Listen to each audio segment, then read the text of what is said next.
Hello guys, मैं आपका भाई दोस्त educator of economics love Kaushik स्वागत करता हूं आपका सीए वाला में। और आज की क्लास में आपको बीसीके वाली किताब से चैप्टर नंबर 6 जिसका नाम है कॉमन बिजनेस टर्मिनोलॉजीज ये कराया जाएगा। कहने को इसके अंदर बहुत सारे शब्दों का जिक्र किया है, लेकिन असली में कॉमर्स के स्टूडेंट को जो जो वर्ड्स जानने चाहिए, यानी जो कॉमर्स के स्टूडेंट की लैंग्वेज होती है, वोकाबुलरी होती है, डिक्शनरी होती है, उसको इस चैप्टर में डिस्कस किया है।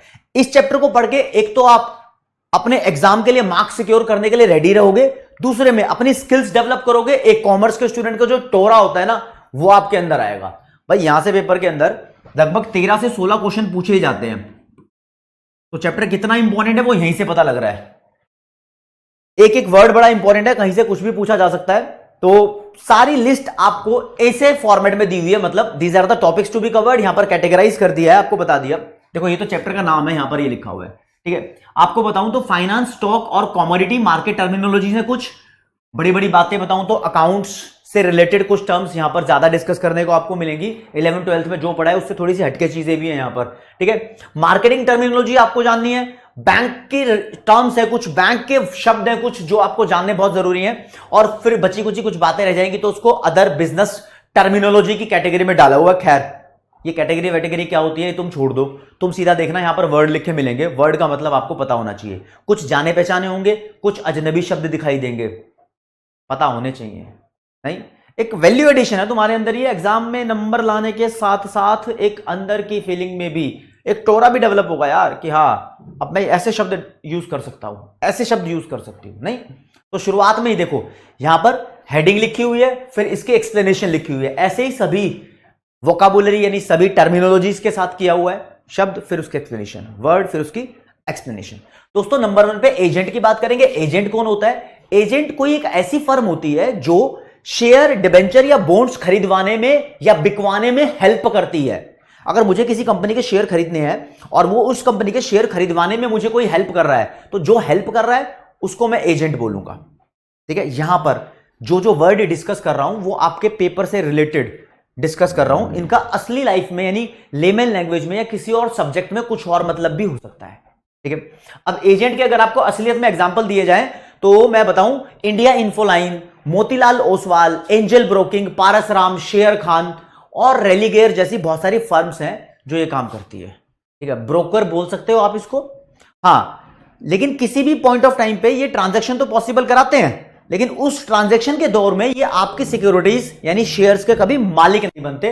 तो एक लाइन जो पॉइंट टू बी नोटेड है वो यहां लिखा है, at no point of time in the whole transaction या in the entire transaction the agent will own the shares. ये कभी ओन नहीं करेगा शेयर, लिखा है ना, नो पॉइंट ऑफ टाइम। इस बात को ध्यान से समझना। फिर लिखा है अमोर्टाइज। अमोर्टाइज एक नया वर्ड है। देखो एक बड़े अमाउंट के छोटे छोटे टुकड़े कर देना अमोर्टाइज करना होता है। मान लो कोई चीज एक कंपनी को 1 लाख रुपए की कॉस्ट में पड़ रही है, 1 लाख रुपए की क्या 100 रुपए की कॉस्ट में मान लेते हैं, और कंपनी इसको 10 सालों तक 10-10 रुपए का खर्चा दिखाना चाहती है। 10 सालों तक 10-10 रुपए का खर्चा दिखाना चाहती है। मैंने इतना यहां किया नहीं, ठीक है ना, 5 बार और लिख देता हूं ताकि काम बन जाए। तो ये 10 टुकड़े जो किए हैं 100 रुपए के, इन 10 टुकड़ों को बोलेंगे अमोर्टाइज।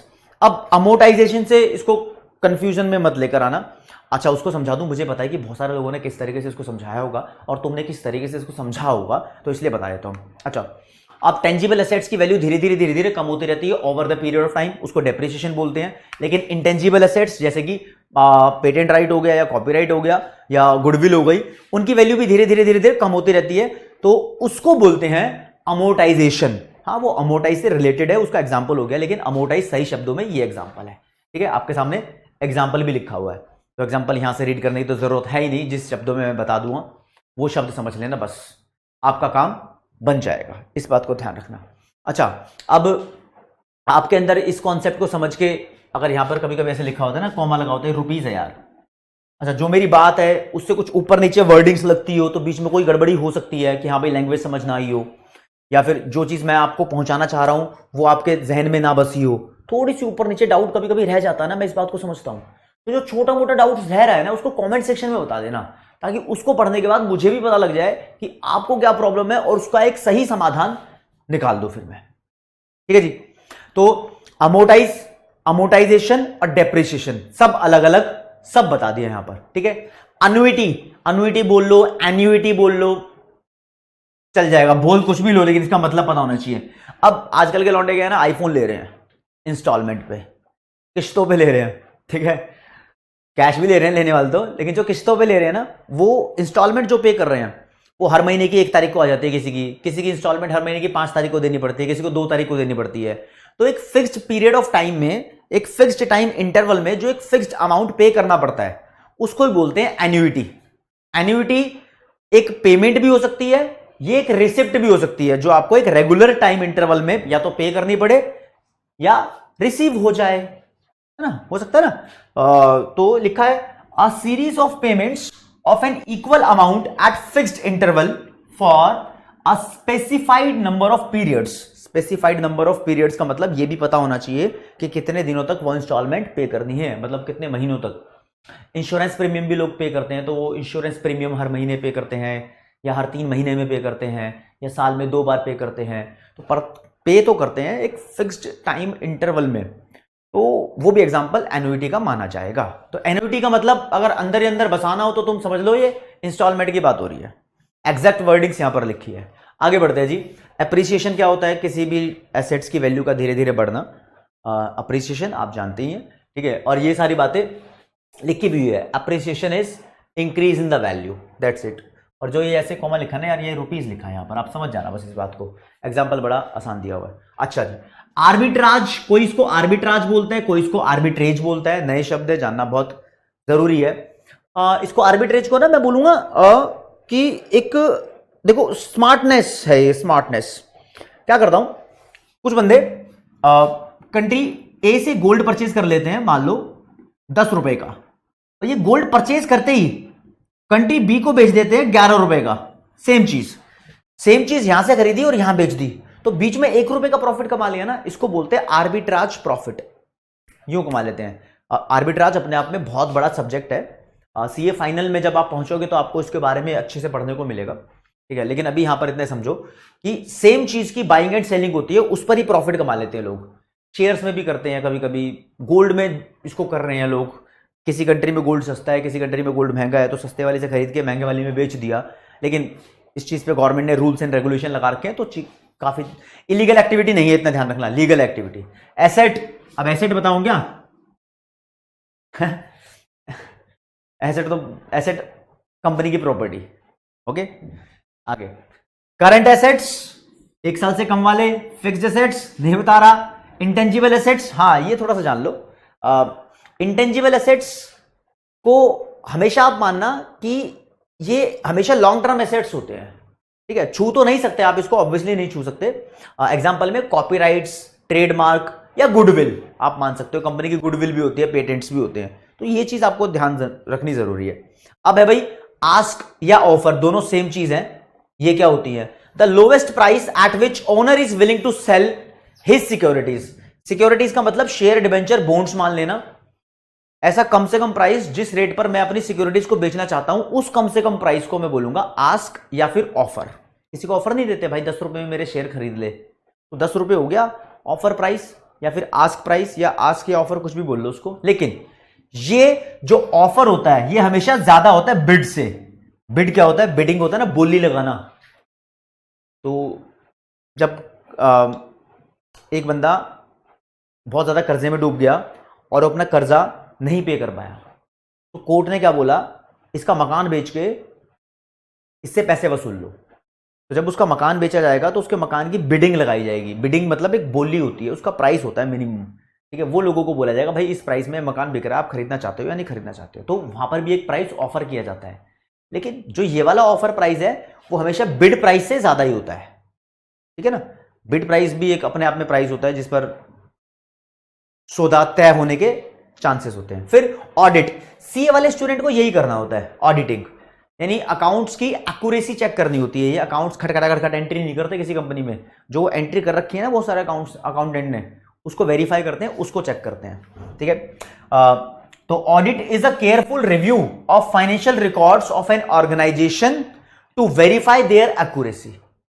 और ये ऑडिट करने का अधिकार सिर्फ और सिर्फ सीए के पास है, इस बात को भी ध्यान रखना होगा। आगे बढ़ो जी। बैड डेट्स, मर गया पैसा। Balance sheet, assets, liabilities, capital, कि रिकॉर्डिंग होती है वर्टिकल हॉरिजॉन्टल, ज्यादा बताने की जरूरत नहीं, 11वीं 12वीं में बहुत पढ़ चुके हो। बॉन्ड बता देता हूं, इसको लेकर बहुत सारे बच्चे कंफ्यूज रहते हैं। मान लो बॉन्ड को समझने का तरीका क्या है, एक कागज है, इस कागज पर अगर मैं लिख कर दे दूं कि तुम मुझे 5 लाख रुपए दे दो, मैं तुम्हें 1 साल बाद दे दूंगा, तो ये जो कागज है ये तुम्हारे पास चला गया, तो इस कागज को बॉन्ड बोलेंगे। बहुत सारी कंपनी या फिर सरकार भी ऐसा करती है, जब भी इनको पैसों की जरूरत होती है तो एक किसी डॉक्यूमेंट को दे देती है। वो डॉक्यूमेंट फिजिकल फॉर्म में भी किसी के पास हो सकता है और इलेक्ट्रॉनिक यानी मेल वेल में, इंटरनेट पे भी उनके पास हो सकता है। तो बॉन्ड एक डॉक्यूमेंट ही मान सकते हो आप। और ये bond basically long term promissory note होता है, इस पे प्रॉमिस किया जाता है कि हाँ भाई हम ये प्रॉमिस करते हैं कि जो पैसा हमने आपसे लिया है आपको वो वापस कर देंगे। अब इसके अंदर की बातें क्या है, ये बॉन्ड काफी सारे तरीके के हो सकते हैं, उसमें से 2 मेन चीज बताऊं। ये एक तो बियरर फॉर्म में हो सकते हैं और या फिर ये ऑनर के नाम पे हो सकते हैं। जैसे कि एग्जांपल के तौर पे, ठीक है, ये आर ने टी से लोन लिया था, तो आर ने टी को बॉन्ड दे दिया, यानी कागज पर लिखकर दे दिया कि भाई ये कागज है, इस पर लिखा हुआ है कि मैंने तेरे से पैसे लिए हैं और 1 साल बाद तो अपने ब्याज समेत पैसे ले लिए। अब टी चाहता है कि इसको ये पैसे पी को देने हैं, तो टी यही वाला कागज उठा के पी को दे सकता है, फिर पी ये पैसे आर से ले लेगा। तो ऐसे तरीके का अगर कागज इश्यू किया है तो इसको बोला जाएगा बियरर फॉर्म में ये इश्यू किया गया है। बियरर फॉर्म में तो एक 100 रुपए का नोट भी होता है, कोई भी करेंसी नोट हो वो सब बियरर फॉर्म में होते हैं, यानी जिसके हाथ में वही उसका मालिक है। तो अगर ये कागज टी से खो जाता तो जिसके हाथ में ये कागज होता वो इसका मालिक होता, बियरर ही मालिक होता है। लेकिन दूसरी फॉर्म अगर बताऊं तो ये आर इस कागज पर ये लिख सकता था कि इसने पैसे सिर्फ टी को देने हैं। तो जब सिर्फ देने, जिसको मतलब पैसे देने हैं, जो मेन बंदा है ये टी, तो इसके नाम पर इश्यू करेंगे तो बोलेंगे कि ये बॉन्ड ऑनर के नाम पे इश्यू किया गया है, ठीक है ना। तो ये प्रॉमिसरी नोट होता है जिसको कोई कंपनी भी इश्यू कर सकती है या गवर्नमेंट भी इश्यू कर सकती है। और दोस्तों खास तौर पे ध्यान रखना कि ये ऑनर्स के नेम पे भी इश्यू हो सकता है और बियरर के नाम पे भी इश्यू हो सकता है। बियरर मतलब जो इसको कैरी करके चलता है, जो इसको बियर करके चलता है। अगले पे आते हैं जी, बुक वैल्यू। तो अकाउंट्स वाले स्टूडेंट्स को बहुत अच्छे तरीके से पता होती है बुक वैल्यू। पेन का कलर खैर हम यहां पर चेंज करेंगे और अब लाएंगे हरे रंग का। देखो जी, टोटल एसेट्स में से टोटल लायबिलिटीज की वैल्यू माइनस कर दो, बुक वैल्यू तुम्हारे पास आ जाएगी। ये एक्चुअल वैल्यू से अलग हो सकती है, इस बात को ध्यान रखना। ब्रेक इवन पॉइंट वो पॉइंट होता है जहां पर रेवेन्यू और एक्सपेंसेस दोनों एक दूसरे के बराबर होते हैं। रेवेन्यू का मतलब सेल्स होता है, जितने पैसे सामान को बेचने के बाद मिले हैं और जितने पैसे कुछ खर्च किए हैं वो दोनों एक दूसरे के बराबर हैं, तो ब्रेक इवन पॉइंट आ गया है, ठीक है ना। आगे बजट एक फ्यूचर का अंदाजा लगाना होता है कि कितने पैसे हमने खर्च करने हैं और कितने पैसे हमें मिलने वाले हैं। आगे बियर होता है ना, भालू कैसे नाचता है, ऐसे ऐसे ऐसे नाचता है, तो ये डाउन जा रहा है हाथ ना भालू का, तो शेयर मार्केट से रिलेटेड वर्ड है, ये बताता है मार्केट नीचे जा रही है। तो बियर्स वो लोग होते हैं जो हमेशा इस उम्मीद में रहते हैं कि शेयर के प्राइस डाउन जाएंगे, ऐसे जाएंगे, ऐसे, इस बात को ध्यान रखना, ठीक है। इसके अपोजिट एक बुल भी होते हैं, बुल होता है ना, सींग मारता है, हाँ, सींग ऊपर जाते हैं। तो बुल वो लोग होते हैं जिन्हें उम्मीद रहती है कि शेयर के प्राइस उछलेंगे, बड़े होंगे, ठीक है जी। बेस प्राइस पहला शुरू का दिन का प्राइस होता है, बिगिनिंग प्राइस बोलते हैं। जब मार्केट सुबह खुलती है तो खुलने पे किसी भी शेयर का जो प्राइस होता है उसको बेस प्राइस बोलते हैं। आपको बता दूं, शेयर मार्केट सुबह वैसे तो 9 बजे खुल जाती है, लेकिन मेन सौदे 9 बजे 15 मिनट के बाद शुरू होते हैं। 9 बज के 15 मिनट से लेकर 3:30 बजे तक होते हैं। मंडे टू फ्राइडे सौदे होते हैं, सैटरडे संडे वीकेंड होता है। तो मंडे टू फ्राइडे के बीच का जो टाइम है उसको बिजनेस डे बोलते हैं। अब आपसे आगे पूछेगा ना बिजनेस डे क्या होता है, मंडे टू फ्राइडे के बीच में जो टाइम है उसको बिजनेस डे बोलेंगे। सैटरडे संडे वीकेंड है तो वो हॉलीडे है। और 9:15 से लेके 3:30 तक ट्रेडिंग होती है। और असलियत में और बात आपको बताऊं तो 9:15 पे हम ऑर्डर वगैरह देने शुरू कर देते हैं, लेकिन 9:30 बजे वो ऑर्डर असलियत में एग्जीक्यूट होते हैं। और 9 बजे मार्केट खुल जाती है तो शुरू के 15 मिनट में लोग क्या करते हैं, बड़े बड़े इन्वेस्टर्स जो होते हैं वो कैंसलेशन या मॉडिफिकेशन जैसी चीजें करते हैं। वो सबके लिए अलाउड नहीं है वो चीज, तो 9:15 बजे मान के चलते हैं, ठीक है ना। बास्केट ट्रेडिंग का मतलब, बास्केट का मतलब टोकरी होता है, एक टोकरी के अंदर बहुत सारा सामान आता है, तो बहुत सारी सिक्योरिटीज को एक बार में खरीदना बास्केट ट्रेडिंग कहलाता है। तो बास्केट ट्रेडिंग अपने आप में बड़ा इंपॉर्टेंट टॉपिक है। अब इसका एग्जांपल कैसे दिया जाएगा ना, हम ये मान के चल सकते हैं भाई कि जैसे निफ्टी 50 की बात करें तो यहां पर टॉप 50 कंपनीज के शेयर्स की बात हो रही होती है। तो आपने अगर इसके सारे शेयर खरीद लिए तो बोलेंगे आपने एक बास्केट ऑफ शेयर खरीद लिए, यानी 50 कंपनीज के शेयर खरीदे है ना, तो एक कंपनी के शेयर नहीं खरीदे। यहां पर एग्जांपल दिया हुआ है, basket trading is a facility by which investors are in a position to buy और सेल ऑल 30 स्क्रिप्ट्स। स्क्रिप्ट का मतलब आप मान लो securities, all 30 scripts of Sensex. Sensex में 30 कंपनी की बात होती है, निफ्टी 50 में 50 कंपनी की बात होती है।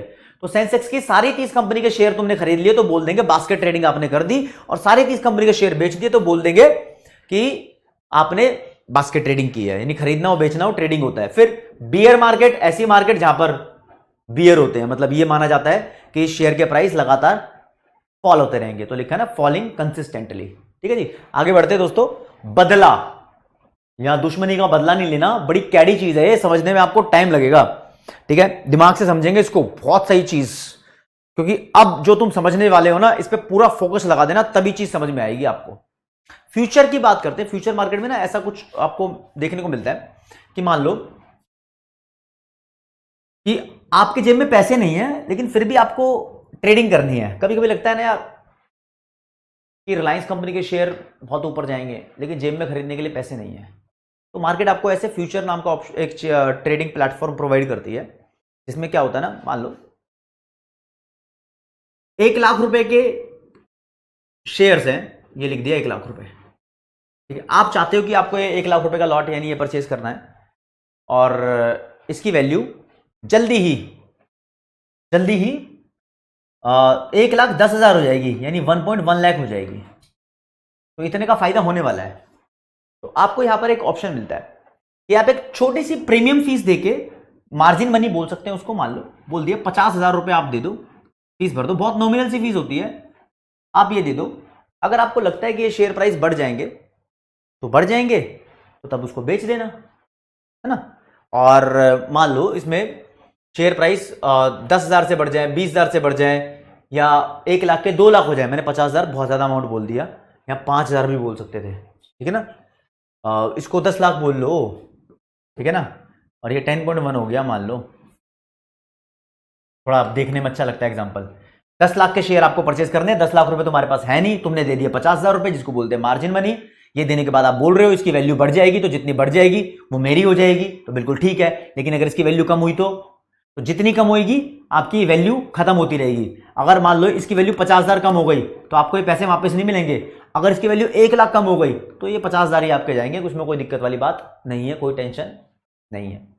तो अब क्या होता है, ये सुविधा तो ठीक है, लेकिन अब एक रूल है, जो भी मंथ का लास्ट थर्सडे होता है ना, जो भी लास्ट थर्सडे होता है, एक मंथ में लगभग 4 हफ्ते होते हैं, और जो आखिरी थर्सडे होगा उस दिन बोला गया है कि जितने भी आपने ऐसे सौदे किए होंगे ना, तो आपको चाहे लगता है कि इसका प्राइस बढ़े या कम हो, लेकिन लास्ट थर्सडे दिन थर्सडे वाले टाइम पे ये आपका सौदा खत्म हो जाएगा। मतलब जितना भी रेट हो रहा हो वो रेट पे सेटलमेंट हो जाएगी। जैसे कि मैं बताऊं, आपने बोला कि 10 लाख का शेयर है और इसकी वैल्यू कितनी भी बढ़ सकती है, आपका दिमाग जो मर्जी चल रहा हो, ठीक है। आपको लगता है कि वैल्यू भाई 10 लाख से 11 लाख हो जाए, 12 लाख हो जाए, कितनी भी हो जाए, लेकिन आपने 50,000 रुपए दिए हुए हैं। अब क्या है कि लास्ट थर्सडे आ गया महीने का और आपने 50,000 की फीस दी हुई है, तो लास्ट थर्सडे पे अगर इसकी वैल्यू 9.9 लाख थी ना, तो भी ये सौदे बिक जाएंगे। नुकसान है तो नुकसान, फायदा है तो फायदा है, कोई दिक्कत नहीं है, यानी कोई सुनवाई नहीं है, लास्ट में ऐसी कहानी हो जाती है। लेकिन एक प्रावधान और बनाया गया है।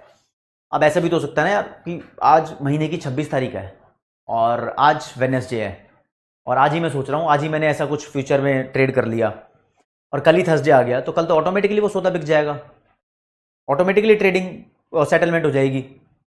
हा? तो ऐसे में हमारे पास मार्केट एक ऑप्शन और देती है, वो कहती है कि आप थोड़ी सी फीस देके ये बोल सकते हो कि इसको कैरी फॉरवर्ड कर दिया जाए अगले महीने के लिए, यानी अब नहीं बिकेगा ये, अब सेटलमेंट नहीं होगी, अगले महीने के थर्सडे पे हो जाएगी, जो लास्ट वीक का थर्सडे होगा। तो ऐसे वाली फैसिलिटी को बोलते हैं बदला।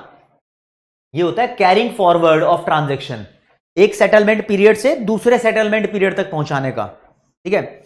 एक महीने का लास्ट थर्सडे पहला सेटलमेंट पीरियड और दूसरे महीने के लास्ट थर्सडे तक पहुंचा दिया फीस दे दे के, ठीक है ना। इसमें जो आपको जाननी जरूरी है, एक मार्जिन मनी है मैंने बताई जो 50,000 रुपए आप दे रहे हो यहां पर। दूसरा कॉन्टेंगो वर्ड जान लो, इसको बदला चार्ज बोलते हैं। ये वो चार्ज है जो आपने दिए हैं अगले सेटलमेंट पीरियड तक पहुंचाने के लिए, ठीक है जी।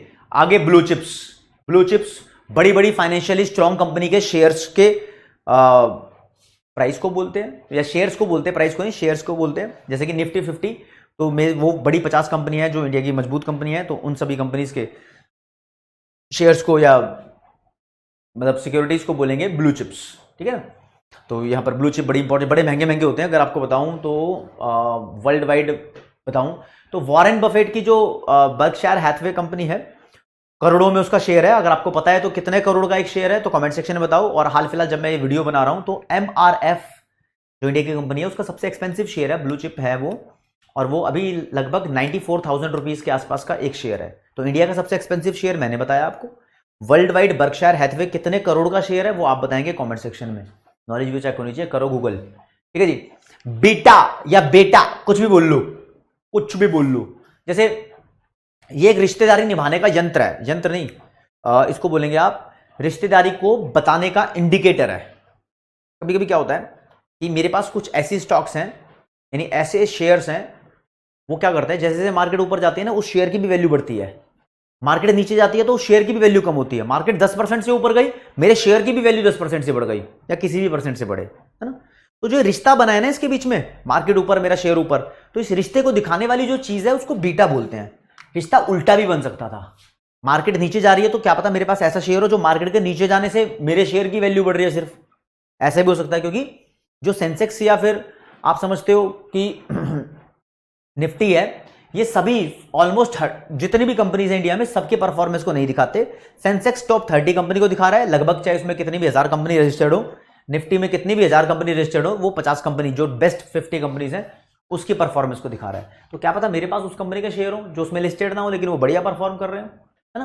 तो एक जो रिश्ता बनता है, यहां लिखा है it is a measurement of the relationship between stock price of any particular stock and the movement of whole market, पूरी मार्केट का जो मूवमेंट है और स्टॉक प्राइस के बीच में जो रिश्ता स्टैब्लिश हुआ है उसको बीटा या बेटा जो तुम्हारा मन करे वो बोल दो।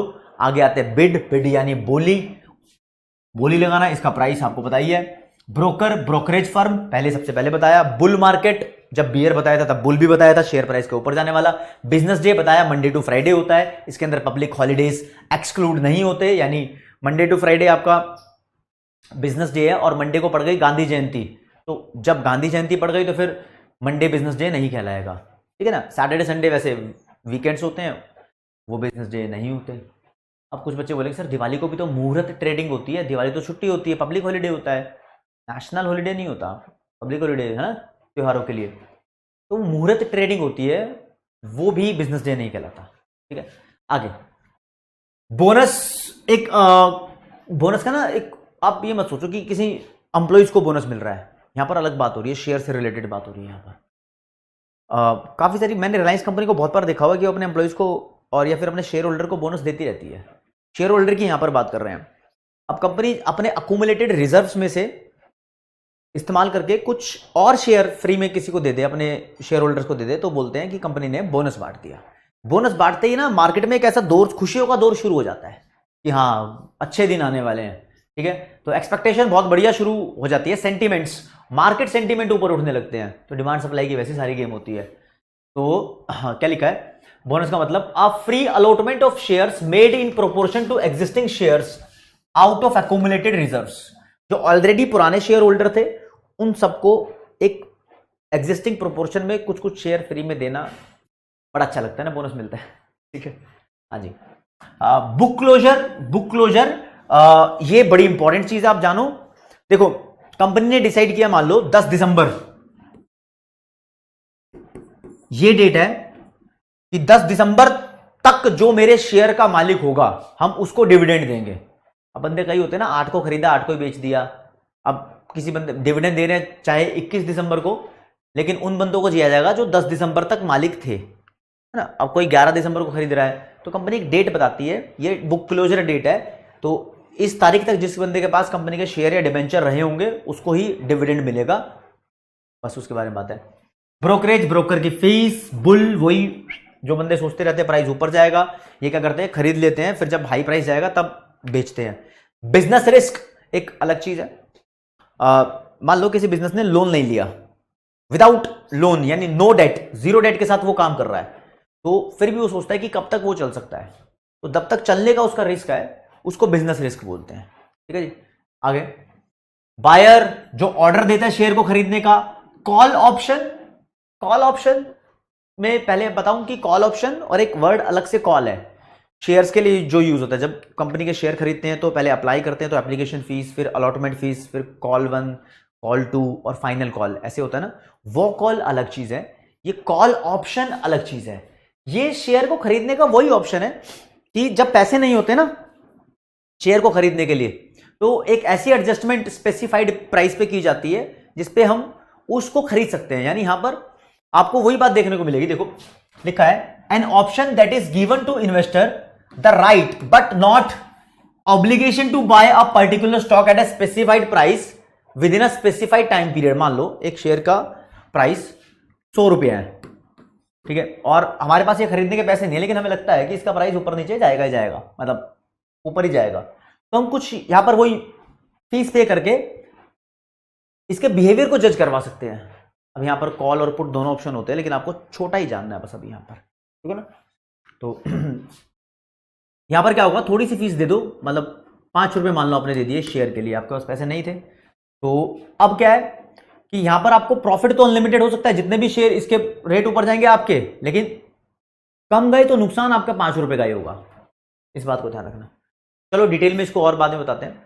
आगे कैपिटल बजटिंग इन्वेस्टमेंट रिलेटेड चीज होती है। कोई आपका इन्वेस्टमेंट का प्रोजेक्ट है, उससे कितना कैश आएगा, कितना कैश जा रहा है, इनफ्लो और आउटफ्लो को बताने की जो टेक्निक्स होती है वो कैपिटल बजटिंग टेक्निक्स होती है।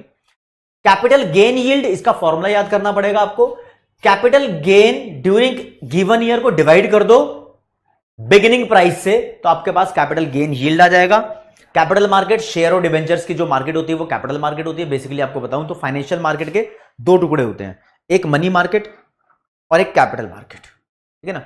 मनी मार्केट में treasury bill, zero coupon bonds, commercial paper, commercial bill, certificate of deposit की ट्रेडिंग आती है। अब कैपिटल मार्केट में शेयर डिबेंचर्स की आ जाती है। फिर कैपिटल मार्केट को और 2 पार्ट में डिवाइड कर सकते हो, प्राइमरी और सेकेंडरी। याद आ रहा है ना financial market 12th class business studies, ठीक है, ओके। कैश बजट, वही कैश ट्रांजैक्शन हो रहे हैं, उसकी रिकॉर्डिंग चल रही है इनफ्लो आउटफ्लो की, ठीक है। क्रेडिट पीरियड, उधार का समय, वो टाइम जब तक उधार चल रहा है, तो the length of time for which credit is granted. मान लो किसी बंदे को 2 साल के लिए लोन दिया गया है, तो 2 साल क्रेडिट पीरियड है। आगे बढ़ते हैं। क्लोजिंग प्राइस, जिस प्राइस पर शेयर की वैल्यू बंद हुई है पूरे दिन में नहीं, ट्रेडिंग आवर्स में जब भी मार्केट बंद होती है, 3:30 बजे बंद हो रही है, 3:30 बजे जो शेयर का वैल्यू थी उसको बोलते हैं क्लोजिंग प्राइस। कमर्शियल पेपर जानना जरूरी है, एक बड़ी कंपनी, अब कमर्शियल पेपर लिखा हुआ है तुम मतलब समझो अच्छे तरीके से कैसे, अब जिसको मैं डिटेल में समझा रहा हूं ना वो जानने आपको ज्यादा जरूरी है। इसको यार बड़े मस्त तरीके से समझना जाएगा। मस्त तरीका ये है, एक रिलायंस कंपनी है और लोगों को पता है कि रिलायंस कंपनी बहुत विश्वास वाली कंपनी है, कंपनी बंद नहीं होगी। ये कह रही है कि तुम मुझे 1 लाख रुपए दो, लोगों से उधार मांग रही है, और हम तुम्हें उसके ऊपर 5% का इंटरेस्ट प्रोवाइड करेंगे। और लोग देखते हैं रिलायंस कंपनी 5% का इंटरेस्ट प्रोवाइड कर रही है, लेकिन अगर बैंक के अंदर पैसे जमा कराएंगे तो वो 6% का इंटरेस्ट प्रोवाइड कर रहे हैं। नॉर्मली सब लोग 6% का इंटरेस्ट दे रहे हैं, लेकिन रिलायंस कंपनी फिर भी उधार मांग रही है और बोल रही है 5% का इंटरेस्ट देंगे, और लोग फिर भी रिलायंस कंपनी को उधार दे रहे हैं। क्यों? क्योंकि रिलायंस कंपनी एक सॉलिड कंपनी है, उस पर विश्वास है, क्रेडिट वर्दी लार्ज कंपनी है ना, यहां पैसा डूबने के चांस नहीं है लोगों के। अब बीच में येस बैंक के साथ थोड़ी प्रॉब्लम हो गई थी, ऐसे कुछ बैंक ऊपर नीचे भी हुए हैं, या फिर मार्केट में दूसरे प्लेयर्स की बात कर लो जो उधार देते हैं, तो बंदे को रिस्क भी रहता है कि यार मेरा उधार का पैसा वापस नहीं आया तो क्या होगा, दिक्कत हो जाएगी दिक्कत, ऐसे हो जाती है दिक्कत। लेकिन बड़ी कंपनी पे विश्वास होता है एक, तो बस बड़ी कंपनी जब आपसे उधार लेगी और आपको एक कागज बना के देगी और बोलेगी इस पे लिखा है कि हमने आपसे पैसा उधार लिया है, तो उस कागज को बोलेंगे कमर्शियल पेपर। और नॉर्मली कमर्शियल पेपर 1 लाख का मिनिमम होता है, या फिर उसके मल्टीपल चलता रहता है, 1 लाख, 2 लाख, 3 लाख। यानी कोई कंपनी अगर उधार लेती है तो 1 लाख, 2 लाख, 3 लाख, 4 लाख ऐसे अमाउंट का उधार लेती है। 10,000, 15,000, 1 लाख 12,000, 1 लाख 13,000 ऐसे अमाउंट का उधार नहीं लेती। मिनिमम 1 लाख, फिर उसके मल्टीपल, ठीक है। तो एक अनसिक्योर्ड है वैसे तो, लेकिन लोगों को सिक्योर्ड लगता है, ठीक है, बदले मतलब सिक्योर्ड क्या लगता है, विश्वास का सिक्योर है और क्या है, ठीक है। डिनोमिनेशन इसकी होगी 1 लाख या फिर उससे ज्यादा, मल्टीपल देयर ऑफ चलती रहेगी, कोई दिक्कत नहीं है। कमोडिटीज की बात कर लो भाई, यहां पर कमोडिटीज में एग्रीकल्चरल प्रोडक्ट और नेचुरल रिसोर्सेज दोनों की दोनों चीजें आएंगी, जिनको हम ट्रेड करते हैं, वो सब चीजें कमोडिटीज हैं। कन्वर्टेबल सिक्योरिटीज, कन्वर्ट जिसको कर सके एक दूसरी फॉर्म में, शेयर को अगर डिबेंचर में कन्वर्ट किया जा सकता है तो वो कन्वर्टेबल सिक्योरिटीज है। डिबेंचर को अगर शेयर में कन्वर्ट किया जा सकता है तो वो कन्वर्टेबल सिक्योरिटीज है, यानी जिसको परमिशन अलाउड है कुछ भी कन्वर्ट करने की, वो कन्वर्टेबल सिक्योरिटीज होती हैं, ठीक है जी। आगे बढ़ते हैं। कंसोलिडेशन, कंसोलिडेशन लाइक तुम्हें लगेगा मर्ज हो रहा है कुछ, जैसे वोडाफोन और आइडिया दोनों मिलकर एक नई कंपनी बन गई ना, तो जब 2 या 2 से ज्यादा एंटाइटीज या एंटिटीज मिल जाती हैं तो उसको बोलते हैं कंसोलिडेशन होना, ठीक है। क्रेडिटर, यही बताना पड़ेगा अब सुन लो फिर जरा। उधार देने वाला क्रेडिटर होता है और उधार लेने वाला डेटर होता है, ठीक है। डिबेंचर्स, शेयर का अपोजिट, यही बताने की जरूरत पड़ेगी तो सुन लो। मुझे लगता है कि 11वीं 12वीं की नॉलेज यहां पर छोटी छोटी बच्चों को होती है, तभी तो सीए की तैयारी करने बैठे हो। डिबेंचर एक ऐसा कागज होता है जिसपे लिखा होता है कि कंपनी ने पैसा उधार लिया है। अब ये इलेक्ट्रॉनिक फॉर्म में भी हो सकता है, फिजिकल फॉर्म में भी हो सकता है, और इसके ऊपर कंपनी जिसने भी उधार लिया है वो इंटरेस्ट पे करती है, ठीक है। डेटर क्रेडिटर का अपोजिट समझाया अभी। आगे जी, डिफेंसिव स्टॉक्स। डिफेंसिव स्टॉक्स वो स्टॉक बड़ी सेफ स्टॉक होती है जो रेगुलर डिविडेंड प्रोवाइड करती रहती है। ऐसे स्टॉक कुछ खरीद लेना, शेयर खरीद लेना जो रेगुलर डिविडेंड देते रहेंगे। हालांकि रिस्क तो हर जगह है, लेकिन अगर एमआरएफ के शेयर खरीद लोगे तो डिफेंसिव स्टॉक्स में आएंगे, लेकिन ब्लू चिप्स भी है, वो बहुत महंगी भी है। डेप्रिसिएशन बताने की जरूरत है नहीं। आगे डेरिवेटिव्स, नई चीज आपके लिए आई है। वो चीजें जिनकी वैल्यू किसी और चीज से डिराइव हुई है उनको बोलते हैं डेरिवेटिव्स, ठीक है। यहां लिखा है a security whose price is derived from one or more underlying assets is called derivatives। किसी और चीज से किसी और चीज की वैल्यू कैसे डिराइव होती है, लाइक अगर बात करें तो रोटी और आटा, इसकी वैल्यू ले लो, ठीक है ना। आटे से रोटी डिराइव हुई है, अगर तुम रोटी की डिमांड कर रहे हो तो आटे की डिमांड ऑटोमेटिकली हो जाएगी।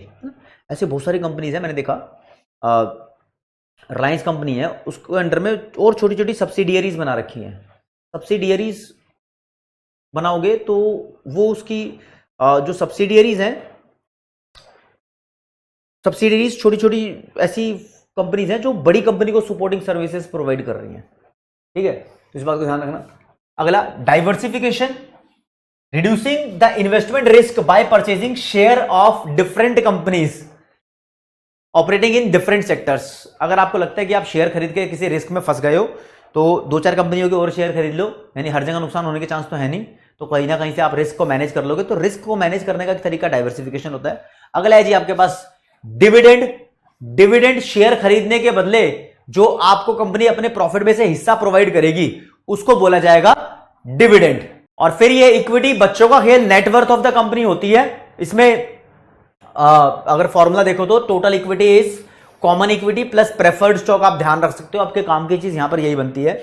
और दोस्तों एक्सचेंज रेट, ये इकोनॉमिक्स में फॉरेन एक्सचेंज रेट है कि किसी भी दूसरे देश की एक करेंसी की यूनिट को परचेज करने के लिए हमें अपने देश की करेंसी की कितनी यूनिट बेचनी पड़ती है, मतलब देनी पड़ती है, उस रेट को एक्सचेंज रेट बोलते हैं। सही शब्दों में समझाऊं तो मान लो 81 रुपीज पे करने के बाद अगर हमें $1 मिल रहा है अमेरिकन, तो 81:1 एक्सचेंज रेट है, फॉरेन एक्सचेंज रेट भी बोलते हैं। तो it is the rate at which 1 unit of foreign currency can be purchased in terms of home currency, right.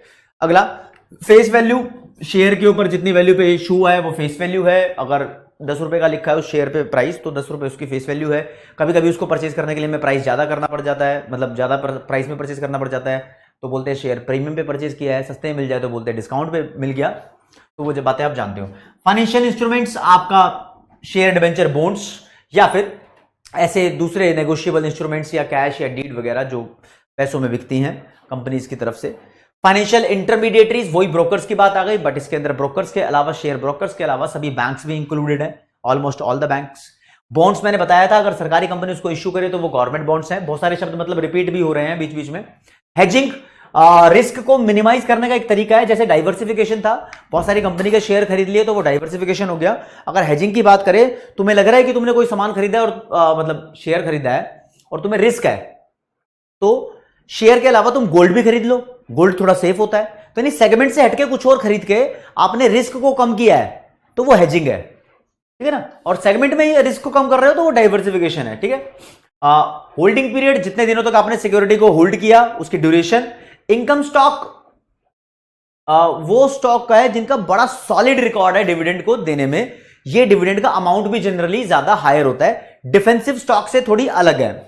Defensive stock वो होती है जो लगातार डिविडेंड देती है, ये जो बहुत हाई लेवल ऑफ डिविडेंड देती है और लगातार भी देती है, ठीक है ना। तो कॉमन स्टॉक से ये थोड़ा ऊपर लेवल ऑफ डिविडेंड प्रोवाइड कर रही है।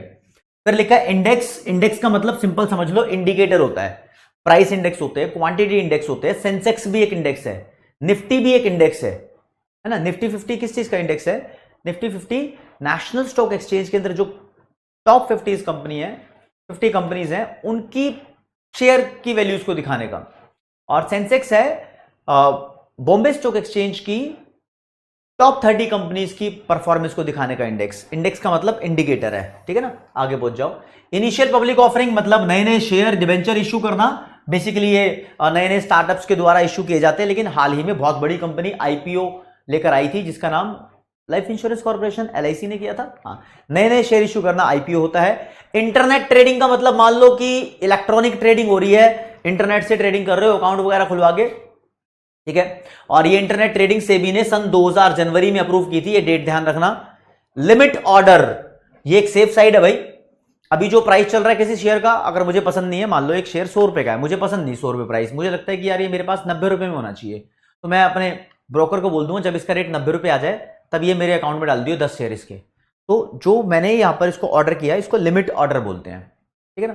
देखो क्या किया मैंने, 100 रुपए का शेयर है, मुझे पसंद नहीं, मैं कहता हूं जब इसका रेट 90 हो जाए तो मेरे अकाउंट में इसके 10 शेयर डाल दियो।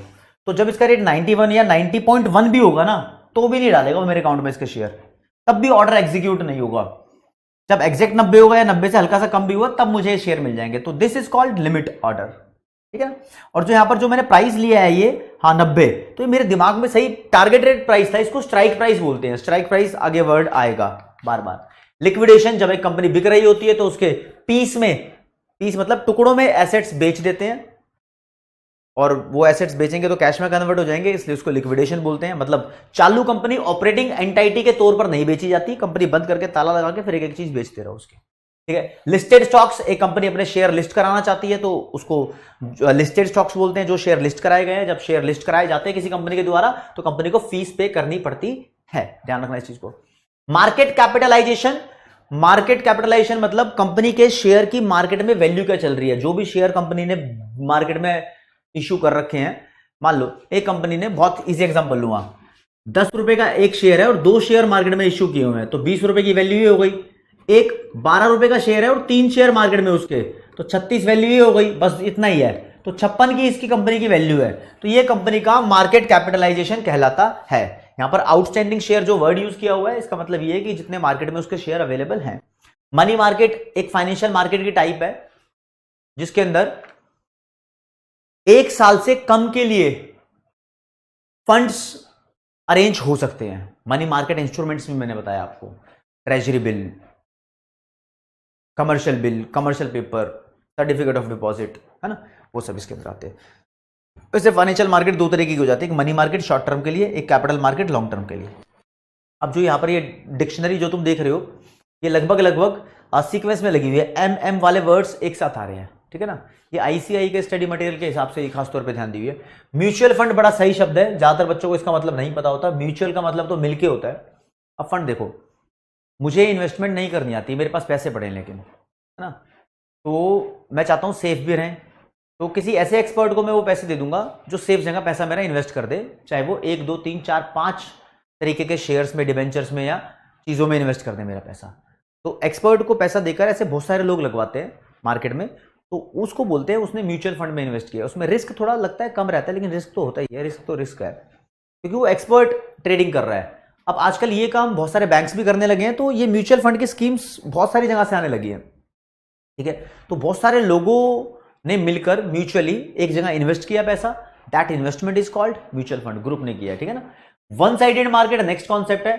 कई बार मार्केट में ऐसा होता है, ये बड़ा इंपॉर्टेंट है, अलग भी है, कि किसी शेयर के प्राइस बढ़ते ही चले जाते हैं, धड़ धड़ धड़ बढ़ते जा रहे हैं, यानी लोग उसको पसंद कर रहे हैं, खरीदे जा रहे हैं, तो वन साइडेड मार्केट हो जाती है, ऐसे में कोई बेचना नहीं चाहता। कभी कभी ऐसा होता है कि प्राइस बहुत धड़ धड़ धड़ धड़ गिरते चले जाते हैं, जैसे कि गीतांजलि का शेयर 1 रुपया चला गया, एयर इंडिया के कम चले गए थे शेयर्स, किंगफिशर के नीचे चले गए थे, तो लोग इसके शेयर को बेचे जा रहे थे धड़ धड़ धड़, वन साइडेड मार्केट। या तो मार्केट में लोग खरीदते रहे या बेचते रहे, बुरे दिन और अच्छे दिन हो सकते हैं, है ना। जब किसी के शेयर बढ़ते रहे मतलब लोग बेचने की कोशिश नहीं कर रहे, खरीदने की कोशिश कर रहे हैं, तो उन चीजों की वैल्यू बढ़नी शुरू हो जाएगी। बोल देंगे वन साइडेड हो गई भाई मार्केट, क्रिकेट मैच नहीं होता, एक प्लेयर धड़ाधड़ स्कोर किया जा रहा है, कहते हैं एक तरफा हो गया मैच, जीत जाएंगे, है ना। तो ऐसा ही यहां पर होता है। ऐसी मार्केट जिसके पास या तो सिर्फ पोटेंशियल सेलर्स काम कर रहे हैं, मतलब बेचे जा रहे हैं लगातार धड़ धड़, या फिर पोटेंशियल बायर्स हैं, दोनों नहीं है, ठीक है। उसके अलावा आउट ऑफ द मनी अलग चीज है, ओटीएम बोलते हैं इसको, ये कॉल ऑप्शन के लिए अलग होती है, पुट ऑप्शन के लिए अलग होती है, ध्यान रखना यहां पर स्ट्राइक प्राइस का वर्ड यूज किया जाएगा, ठीक है। कॉल ऑप्शन के लिए अलग डेफिनेशन है इसकी, और पुट ऑप्शन के लिए अलग डेफिनेशन है। कॉल ऑप्शन के लिए इसका मतलब होता है वो सिचुएशन जहां पर स्टॉक प्राइस स्ट्राइक प्राइस से कम हो, और पुट ऑप्शन के लिए इसका मतलब होता है जब स्टॉक प्राइस स्ट्राइक प्राइस से ज्यादा हो। स्ट्राइक प्राइस वही प्राइस जो आप सोचते हो कि हाँ भाई इतने रुपए का प्राइस हो गया तो मैं ट्रेड कर लूंगा, यानी ऑर्डर एग्जीक्यूट करा लूंगा। ये पीछे बताया था ना, कहां बताया था, देखो मैंने बताया था आपको स्ट्राइक प्राइस लिमिट ऑर्डर में, वो ऑर्डर लिमिट ऑर्डर होता है, लेकिन जो प्राइस तुमने सोचा था वो स्ट्राइक प्राइस था, ठीक है जी। पोर्टफोलियो, आपके पास कितनी होल्डिंग्स हैं शेयर्स की, डिबेंचर्स की, या फिर एक कंपनी के पास कितनी होल्डिंग्स है उसको बोलते हैं आपके पोर्टफोलियो में कितनी कंपनी के शेयर्स हैं, समझ रहे हो। एक फाइल मान के चलो, मेरी फाइल के अंदर बहुत सारे शेयर है, तो मेरे पोर्टफोलियो में बहुत सारे शेयर है, आपका पोर्टफोलियो कैसा है, आपके पास कितने शेयर्स हैं, ऐसे बात करते हैं, ठीक है जी।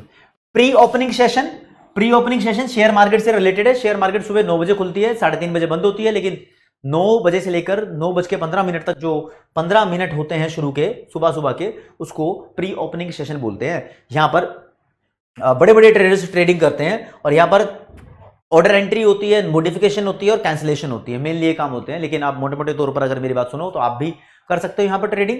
यहां पर वन साइडेड एंट्री चलती है, यानी आपने अगर शेयर खरीद लिए तो आप बेच नहीं सकते इस 15 मिनट में, सिर्फ खरीदते रहोगे, है ना। यही एंट्री होगी, बेच दिए तो बेचोगे, खरीद नहीं सकते, तो 15 मिनट अजीब ही होते हैं, बच के रहना चाहिए इससे, ठीक है। प्राइस अर्निंग रेशियो जिस कंपनी की बढ़िया होती है वो बहुत अच्छी मानी जाती है। इसका मतलब समझ लो, शेयर के प्राइस को उसकी ईपीएस से डिवाइड कर दो, ईपीएस मतलब अर्निंग पर शेयर से डिवाइड कर दो शेयर के मार्केट प्राइस, क्या लिखा है, मार्केट प्राइस ऑफ शेयर को ईपीएस अर्निंग पर शेयर से डिवाइड कर दो, you will get price earning ratio. Put option call option का उल्टा, कॉल ऑप्शन में बाइंग होती है, पुट ऑप्शन में सेलिंग होती है। Return on investment, ROI, investment यानी कैपिटल एम्प्लॉयड के ऊपर आपको जितना भी पैसा मिलने के चांस है, रिटर्न मिलने के चांस है, that is return on investment. But यहां पर आपको फॉर्मूला करने की जरूरत है, याद, तो return on invested capital is usually net profit after tax plus interest paid. इसको ध्यान रखना, जो ग्रीन बॉक्स में कर दिया, net profit after tax plus interest paid on long term debt, कुछ भी हो, लेकिन फिर लिखेंगे यहां पर दोस्तों divided by the equity plus long term debt, ठीक है ना। इसको, ये फॉर्मूले को जरूर अपनी कॉपी में नोट कर लेना, जिस हिसाब से मैंने बताया, बाकी तुम्हारे काम की चीज नहीं है। आगे बढ़ेंगे। रिस्क क्या होता है, एक प्रोबेबल चांसेस होते हैं कि घाटा होगा या मुनाफा होगा, नहीं। सिक्योरिटीज वही शेयर, डिबेंचर, बॉन्ड्स, इसको स्क्रिप्ट्स भी बोल सकते हो। स्ट्राइक प्राइस अभी मैंने आपको बताया, जो भी आपके मन में चल रहा है, ठीक है, इतने प्राइस होगा तो हम उस पर ट्रेड करेंगे। स्टॉक सर्टिफिकेट्स हो गए शेयर डिबेंचर्स के। आगे बढ़ेंगे। स्टॉक स्प्लिट कंपनी करती है, मान लो कंपनी का एक शेयर 10 रुपए का है, एक ही शेयर है एग्जांपल के तौर पे, कंपनी चाहती है इसके 5 शेयर बना दो 2-2 रुपए के, तो कंपनी इस शेयर के प्राइस को 5 टुकड़ों में डिवाइड कर सकती है, 2, तो अब एक शेयर नहीं, अब 5 शेयर है, तो कंपनी अपने स्टॉक्स को स्प्लिट कर सकती है, बिल्कुल कर सकती है। थिन मार्केट, अच्छा यहां लिखा है 2:1 और 3:1 बेसिक है कि जनरली कंपनी अपने शेयर को स्प्लिट 1 के 2 या 1 के 3 कर देती है, ठीक है, यानी 1 शेयर इज स्प्लिटेड इनटू 2 और 3, ये कॉमनली ऐसा होता है, लेकिन सच में कर कितना भी सकती है, कोई दिक्कत वाली बात नहीं है, ठीक है। अब thin market, a market in which there are comparatively low number of bids to buy and offers to sell. ऐसी मार्केट, जो पतली मार्केट नाम से पता लग रहा है ना, जिसके अंदर ट्रांजैक्शन ना के बराबर होते हो तो बोलते हैं मार्केट थिन हो गई है। और अगर बात बोले कि बिड्स लगाते हैं बाय करने के लिए, बहुत लो बिड लग रही है और ऑफर देते हैं ना सेलिंग करने के लिए, हाँ भाई 110 रुपये प्राइस हो जाए तो मेरा माल बेच दियो, वो भी बहुत कम हो गया हो। ठीक है, ट्रेडिंग सेशन अभी बताया था 9 से 9:15 के बीच में आपका प्री ओपनिंग सेशन होता है। कहां गया, ये रहा 9:15 से लेके 3:30 बजे के बीच में ट्रेडिंग सेशन होता है भाई। ठीक है, ये ट्रेडिंग सेशन होता है, ध्यान रखना। इस बीच में ऑर्डर सारा पूरी शेयर मार्केट काम करती है, कोई दिक्कत वाली बात नहीं है। वेंचर कैपिटल, वेंचर का मतलब समझना, मेरा एक स्टार्टअप है, स्टार्टअप बिजनेस खोल रहा हूं मैं और मुझे पैसों की जरूरत है, तो जिस बंदे ने मेरे स्टार्टअप को आगे बढ़ाने के लिए मुझे पैसे दिए उसको बोलता हूं एंजल इन्वेस्टर, भगवान की तरह आया। इसके अलावा जो भी लोग मेरे बिजनेस में इन्वेस्ट करते हैं इस पर्पस के लिए कि वो आगे फ्यूचर में प्रॉफिट कमाएंगे, तो उन सबको बोलते हैं वेंचर कैपिटल। एंजल इन्वेस्टर वो हुआ जिसका दिमाग चल रहा था कि बिजनेस ग्रो करे, और वेंचर कैपिटल वो हुआ कि हां मुझे पैसा लगाना है क्योंकि मुझे इस बिजनेस से प्रॉफिट चाहिए, तो प्रॉफिट पर्पस से आने वाले बंदे वेंचर कैपिटल। इस बात को ध्यान रखना। फिर yield, it is the measure of return on investment in terms of percentage. ROI को परसेंटेज की टर्म्स में नापने का तरीका यील्ड कहलाता है। यील्ड टू कॉल यानी YTC, the rate on return earn on a bond if it is called before its maturity date. मतलब जो मैं पढ़ के सुना रहा हूं तुम्हारे लिए कतई बिल्कुल बेकार घटिया वाहियात बात है, जो मैं ऐसे बोल रहा हूं वो काम की चीज है, इस बात को ध्यान रखना। ठीक है, ये बोल रहा है कि मेच्योरिटी डेट से पहले जो भी तुमने कमाया, यानी the rate of return earned on a bond if it is called before its maturity date. Maturity date मान लो इसकी 10 तारीख थी, लेकिन तुमने इसको 8 तारीख को बेच दिया। 8 तारीख को जो भी तुमने मुनाफा कमाया है इसको वाईटीसी बोलते हैं। तुम 10 तारीख तक जो मुनाफा कमाते हैं वो अलग बात होती। जीरो कूपन बॉन्ड एक ऐसा ट्रेजरी बिल एग्जांपल है, जीरो कूपन बॉन्ड का मनी मार्केट इंस्ट्रूमेंट है। ऐसे बॉन्ड्स होते हैं जिस पर आपको इंटरेस्ट नहीं मिलता, लेकिन ध्यान रखो क्या होता है। मान लो एक चीज पर 100 रुपए लिखे हैं, मान लो, तो नहीं लिखूंगा, 1 लाख, 1 लाख रुपए का बॉन्ड है। ठीक है, और ये आपको फेस वैल्यू 1 लाख रुपए है, लेकिन पार वैल्यू से कम पे मिल जाता है आपको, 80,000 में आपको मिल गया मार्केट में। ठीक है, लेकिन जिस दिन ये मैच्योर होगा उस दिन आपको 1 ही लाख रुपए मिलेंगे, तो ये 20,000 रुपए आपको फालतू मिलेंगे ना, तो 20,000 रुपए कमाई हो गई, आपकी कमाई होगी, ध्यान रखना। जीरो कूपन बॉन्ड ऐसे होते हैं जिसपे कोई एक्स्ट्रा इंटरेस्ट नहीं मिलता, लेकिन वो इंटरेस्ट यहीं दिख रहा है, तुम्हें बीच में मुनाफा कमा ही रहे हो, यानी फेस वैल्यू से कम वैल्यू पर वो इश्यू होते हैं, और जो मैच्योर होते हैं वो फेस वैल्यू पे हो जाते हैं। आगे मार्केटिंग टर्मिनोलॉजीज आ गई हैं। आप शेयर मार्केट से दूर हुए हो, नॉर्मल जब मार्केटिंग करने जाते हो उससे रिलेटेड टर्मिनोलॉजीज आई हैं, तो देखते हैं। सबसे पहले एडवर्टाइजिंग कैंपेन, ऐसा कैंपेन चलाना जिसमें एडवर्टीजमेंट हो रही हो, प्रमोशन हो रहा हो। तो एक ऑर्गेनाइजेशन का ऐसा प्रोग्राम जिसके अंदर एक पर्टिकुलर पीरियड ऑफ टाइम के लिए आप सेल्स को बढ़ाने के लिए लोगों को अवेयर करते हो, लोगों तक इंफॉर्मेशन पहुंचाते हो कि तुम्हारा क्या सामान है और कैसे लोगों की वो हेल्प करेगा। एडवर्टीजमेंट और advertising both are same thing. After sale service, सामान बेचने के बाद जो गारंटी और वारंटी की सुविधा होती है। एजेंट सेल्समैन को बोल सकते हो, या होलसेलर को बोल सकते हो, रिटेलर को बोल सकते हो। ये लोग होते हैं जो आपका सामान जो आपने प्रोड्यूस किया है वो कस्टमर तक पहुंचाने में हेल्प करते हैं। तो यहां पर एग्जैक्ट जो सामान बोला जाएगा, एजेंट का मतलब देखो चैनल होते हैं। मैन्युफैक्चरर ने सामान बनाया, वो एजेंट को देता है, एजेंट देता है होलसेलर को, होलसेलर देता है रिटेलर को, रिटेलर देता है कंज्यूमर को। तो बीच में ये 3 ब्रोकर आए हैं। ये वाला बंदा मेन होलसेलर से भी बड़ा बंदा एजेंट कहलाता है इस लैंग्वेज के अकॉर्डिंग, जो आपके काम की चीज है। तो बढ़ते दोस्तों आगे, बैरियर टू ट्रेड। बैरियर का मतलब हो जाता है रुकावट। दो कंट्री के बीच में जो ट्रेड हो रहा है एक्सपोर्ट इंपोर्ट का, उसके बीच में कोई रीजन है ट्रेड को रोकने का, तो उस रीजन को बोलते हैं बैरियर टू ट्रेड। जैसे अभी हाल फिलहाल देखा गया था, चाइना और अमेरिका के बीच में बहुत सारा ट्रेड वॉर चला था। एक दूसरे के ऊपर वो टैक्स वगैरह ज्यादा लगाए जा रहे थे ताकि एक दूसरे की गुड्स को एक दूसरे की कंट्री में आने से रोका जाए। तो वो जो टैक्स ऑन इंपोर्ट्स होता है वो बैरियर टू ट्रेड का काम करता है, कभी कभी बैन भी लगा देते हैं। अगला है बैरियर टू एंट्री और एग्जिट। जब किसी फर्म को मार्केट में आने से रोका जाए, लीगली भी रोका जा सकता है कुछ कानून बना के, या फिर कोई ऐसी मार्केट भी हो सकती है जहां पर एंट्री करना बड़ा मुश्किल हो बिकॉज ऑफ टेक्नोलॉजी और बहुत सारा पैसा चाहिए हो। पेप्सी और कोक बहुत कम कंपनी, यानी 2 ही कंपनी है जो इस कार्बोनेटेड ड्रिंक वाले मैटर में वर्ल्ड वाइड इन्वॉल्व हैं। बड़े लेवल पे, बड़े लेवल की बात कर रहा हूं, कोई तीसरी कंपनी आसानी से घुसने की कोशिश नहीं करती उसी सेम लेवल पे, क्योंकि उतना सारा पैसा नहीं है तो उसके पास, या उस लेवल की टेक्नोलॉजी नहीं है जो पेप्सी और कोक यूज कर रहे हैं। ठीक है, तो वो भी एक एंट्री है। बेंचमार्किंग एक स्टैंडर्ड सेट करने का प्रोसेस है जिसमें हम कंपेयर करते हैं गुड्स को उसके कॉम्पिटिटर से कि हाँ भाई हमारा बिस्किट किस लेवल पे है, ब्रिटानिया का किस लेवल पे है, पार्ले का किस लेवल पे है। तो वो बेंचमार्किंग होता है, स्टैंडर्ड सेट करने का प्रोसेस आप मान सकते हो। नेक्स्ट है ब्रांड। ऐसी कोई भी चीज, ऐसी कोई भी भाषा या ऐसा कोई भी डिजाइन या कोई भी सिंबल या कोई भी तरीका जिससे किसी ब्रांड को पहचान सकते हो, जैसे जिससे किसी प्रोडक्ट को पहचान सकते हो, उसको ब्रांड बोलते हैं, है ना। जैसे पेप्सी के ऊपर वो बोल छपी होती है, नाइकी शूज के नीचे वो राइट का निशान होता है ना, सीए के लिए ऑडिट का निशान होता है। तो वो ब्रांड मार्क होते हैं, लेकिन वो भी ब्रांड ही होते हैं। तो ब्रांड का मतलब कंपनी नहीं होती, ऐसी कोई भी चीज जिससे तुम किसी प्रोडक्ट को पहचान पा रहे हो वो ब्रांड होता है। यहां पर जो वर्ड लिखे हैं, ब्रांड को तुम नाम से ही पहचान सकते हो, किसी सिंबल से भी, किसी डिजाइन से भी, किसी निशान यानी लोगो से भी, या उसकी पैकिंग से भी, पैकेजिंग से भी पहचान सकते हो। ये सब चीजें ब्रांड का ही हिस्सा है। फिर दोस्तों ब्रांड इक्विटी। ब्रांड इक्विटी का मतलब ब्रांड की वैल्यू क्या है, एक लाइन में लिखा है, brand equity refers to the value of brand, that's it. फिर ब्रांड लॉयल्टी। ब्रांड लॉयल्टी का मतलब लोगों की ईमानदारी है कि भाई मैं नाइकी के शूज पहनता हूं तो नाइकी के ही पहनता रहूंगा, है ना। तो ये ब्रांड की लॉयल्टी है। यहां से एक वर्ड और निकल के आता है, कस्टमर लॉयल्टी। कस्टमर लॉयल है इसीलिए ब्रांड लॉयल्टी है, समझ रहे हो। कस्टमर चाहता है कि मैं नाइकी के शूज पहनूं तो कस्टमर लॉयल्टी है ये, ठीक है। और उस ब्रांड के लिए उसकी प्रेफरेंस है तो वो ब्रांड की लॉयल्टी हो गई।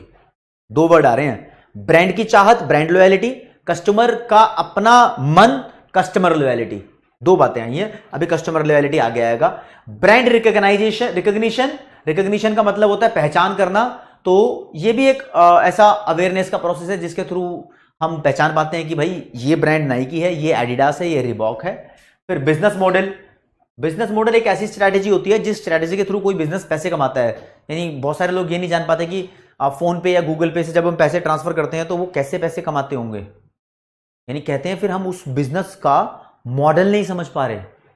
पेटीएम से पैसा ट्रांसफर करो तो पेटीएम कंपनी कैसे पैसा कमा रही है, उस बिजनेस का मॉडल नहीं समझ पा रहे। तो बिजनेस मॉडल एक ऐसी स्ट्रैटेजी जिसके थ्रू वो पैसा कमा रहे हैं। ओके जी, आगे आ गए हैं बिजनेस पोर्टफोलियो। तो बिजनेस पोर्टफोलियो एक कलेक्शन ऑफ डिफरेंट बिजनेस है अंडर वन रूफ। जैसे कि टाटा सन्स की बात करें तो टाटा के बिजनेस अंडर बहुत सारे बिजनेस हैं। टाटा मोटर भी है, टाटा नमक भी है, ताज होटल भी है, टाटा कंसल्टेंसीज भी है, बहुत सारी चीजें है ना। तो टाटा का बिजनेस पोर्टफोलियो है। रिलायंस के अंडर में भी बहुत कुछ है, वो रिलायंस का बिजनेस पोर्टफोलियो है। एक बिजनेस के अंडर में बहुत सारे बिजनेस होते हैं, वो उस बिजनेस का पोर्टफोलियो होता है। बिजनेस टू बिजनेस यानी एक बिजनेस जब दूसरे बिजनेस को सामान बेचे तो उसको B2B या बिजनेस टू बिजनेस बोलते हैं, ठीक है, बहुत आसान काम। Buying behaviour. बाइंग बिहेवियर मतलब जब मैं कोई सामान दुकान पे खरीदने जाता हूं और देखता हूं कि मैं ये खरीदूं या नहीं खरीदूं, तो सामान खरीदने के लिए गया और खरीदने से पहले जो मेरे मन में बातें आ रही थी, खरीदूं या नहीं खरीदूं, खरीदूं या नहीं खरीदूं, उन सबको बोलते हैं बाइंग बिहेवियर। अगला कैश डिस्काउंट। कंपनी कभी कभी रेट कम कर देती है, 10 रुपए की चीज 8 रुपए में ले लो, 20% कम रेट दे दिया, वो कैश डिस्काउंट हो जाता है। Competitive advantage. कॉम्पिटिटर से जो तुम्हें फालतू का एडवांटेज मिल रहा है, फालतू का नहीं है, एडवांटेज इसलिए मिल रहा है क्योंकि तुम बेटर हो, तो वो कॉम्पिटिटिव एडवांटेज हो गया। फिर कॉम्पिटिटिव पोजीशन। अपने कॉम्पिटिटर की कंपैरिजन में आप कहां स्टैंड करते हो, this is your competitive position. यानी पेप्सी बेटर है या कोक बेटर है, ये पता लगेगा तो उनकी कॉम्पिटिटिव पोजीशन पता लगेगी। और पेप्सी से बढ़िया कोक है या नहीं है, वो उनका अपना कॉम्पिटिटिव एडवांटेज होगा, ठीक है ना। आगे बढ़ते हैं जी।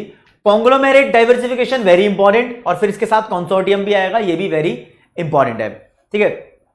जब बहुत सारी फर्म्स मिलकर इकट्ठी हो जाती हैं और वो किसी एक पर्पस के लिए काम करने, यानी इन दोनों को एक साथ समझा रहा हूं मैं, ठीक है, इस बात को समझना। जब बहुत सारी फर्म्स एक साथ मिलकर किसी एक पर्पस के लिए काम करें उसको बोलते हैं consortium.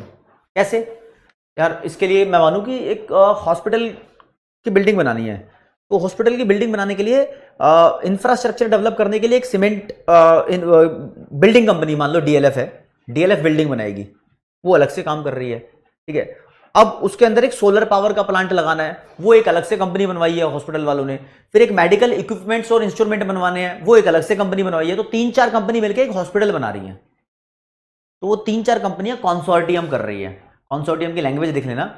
Consortium is a combination of several companies, अलग अलग कंपनी का कॉम्बिनेशन है, working together for particular purpose. बस इस बात को ध्यान रखना, ठीक है। उसके अलावा कॉन्ग्लोमेरेट होता है एक strategy of growing a firm by acquiring other firms. By acquiring other firms, language समझना जरा क्या है। मान लो एक आलू बनाने वाली कंपनी, लैंग्वेज ऐसे ही है, एक आलू बनाने वाली कंपनी ने एक बिजली बनाने वाली कंपनी को खरीद लिया, ऐसा पॉसिबल है? कोई बात नहीं। तो ये दोनों कंपनी चल गई, चलो आगे, कंपनी तो कंपनी है भाई। तो ये कॉन्ग्लोमेरेट डाइवर्सिफिकेशन है, मतलब जब एक कंपनी दूसरी कंपनी को खरीद ले और उस कंपनी को खरीदने से इसके करंट बिजनेस पे कोई फर्क ना पड़े। अब बिजली को खरीदने से आलू पे क्या फर्क पड़ेगा? नहीं। टाटा ने ताज होटल बनाया, ताज होटल बनाने के बाद टीसीएस बनाई, टीसीएस बनाने के बाद होटल बना लिया, तो दूसरे दूसरे अलग अलग कामों में घुसता गया। तो अलग काम में घुसने से कोई करंट काम पे फर्क नहीं पड़ा, है ना। तो दूसरे कामों में घुसना, ऐसा डाइवर्सिफिकेशन ही है ये कॉन्ग्लोमेरेट डाइवर्सिफिकेशन। कंज्यूमर मार्केट्स, ऐसी मार्केट जहां पर रिटेल में सामान बेचा जाता हो, एक बंदे को, एक फैमिली के लिए, है ना, अपनी फैमिली के लिए। होलसेल मार्केट नहीं है, ये समझ लेना बस। कॉर्पोरेट कल्चर मतलब कंपनी के अंदर विश्वास, एथिक्स, रूल्स, लॉज वगैरह, ये कॉर्पोरेट कल्चर होते हैं, ट्रेडिशन वगैरह। क्रॉस सेलिंग बड़ी सही चीज है, ये आज के टाइम में हो रहा है। आज के टाइम में मोबाइल फोन खरीदने चले जाओ मार्केट में, आपने आईफोन 14 खरीद लिया, तो आईफोन 14 देखते ही गफार मार्केट के बंदे बोलेंगे सर इसका कवर ले लो, है ना, सर इसका एक और वो जब जैसे कोई फोन खरीदोगे तो फोन के ऊपर वो क्या चढ़ाते हैं, वो टेम्पर्ड ग्लास ले लो, या 2-3 चीजें और बेचने लग जाएंगे। आपको पता है बंदे ने फोन लिया है तो 2-3 चीजें और लेगा वो। तो मेन चीज के साथ जो 2-3 चीजें आपको वो ऑफर कर रहे हैं सेलिंग के लिए, उसको बोलते हैं क्रॉस सेलिंग। कार वार में भी ऐसा होता है, कार लोगे तो सीट कवर भी लगवाओगे, है ना, म्यूजिक सिस्टम भी कोई कोई लगवा लेता है, तो वो चीजें बेचनी स्टार्ट कर देते हैं। फिर वो कस्टमर डिमांड, नॉर्मल डिमांड ही है जो इकोनॉमिक्स में आप पढ़ते हो। कस्टमर लॉयलिटी, ब्रांड लॉयलिटी से निकला, यानी जो चीज लॉयल हो आपकी, मैं वही नाइकी के शूज पहनूं तो नाइकी के शूज पहनूंगा, पेप्सी पीता हूं तो पेप्सी पीऊंगा, कोक नहीं पीऊंगा। This is your customer loyalty. तो customer need is basically your need, यानी it is your wish which will satisfy you, कि हाँ मुझे ये चाहिए, इससे ही मुझे मजा आएगा, इसके अलावा मजा नहीं आएगा। And customer satisfaction, the provision of goods and services which fulfil the customers expectation, इसकी उम्मीदें जो फुलफिल कर दे। ये जो वर्ड है ना, नीड, सेटिस्फेक्शन, वांट, से मार्केटिंग वाले चैप्टर से 12th क्लास की बिजनेस स्टडीज, बहुत इजी लेवल की चीज है। इसको आगे बढ़ाते हैं। डिफरेंशिएशन, डिफरेंशिएशन और पेनिट्रेशन दो चीजें होती हैं। अब पेनिट्रेशन आएगी तो आगे तुम्हें पता लगेगा। जब कोई नई फर्म, मान लो बिस्किट बनाने की कंपनी है, पार्ले की पहले से चल रही है, ब्रिटानिया की पहले से चल रही है, दोनों सेम लेवल के ग्लूकोज के बिस्किट बनाते हैं मान लो।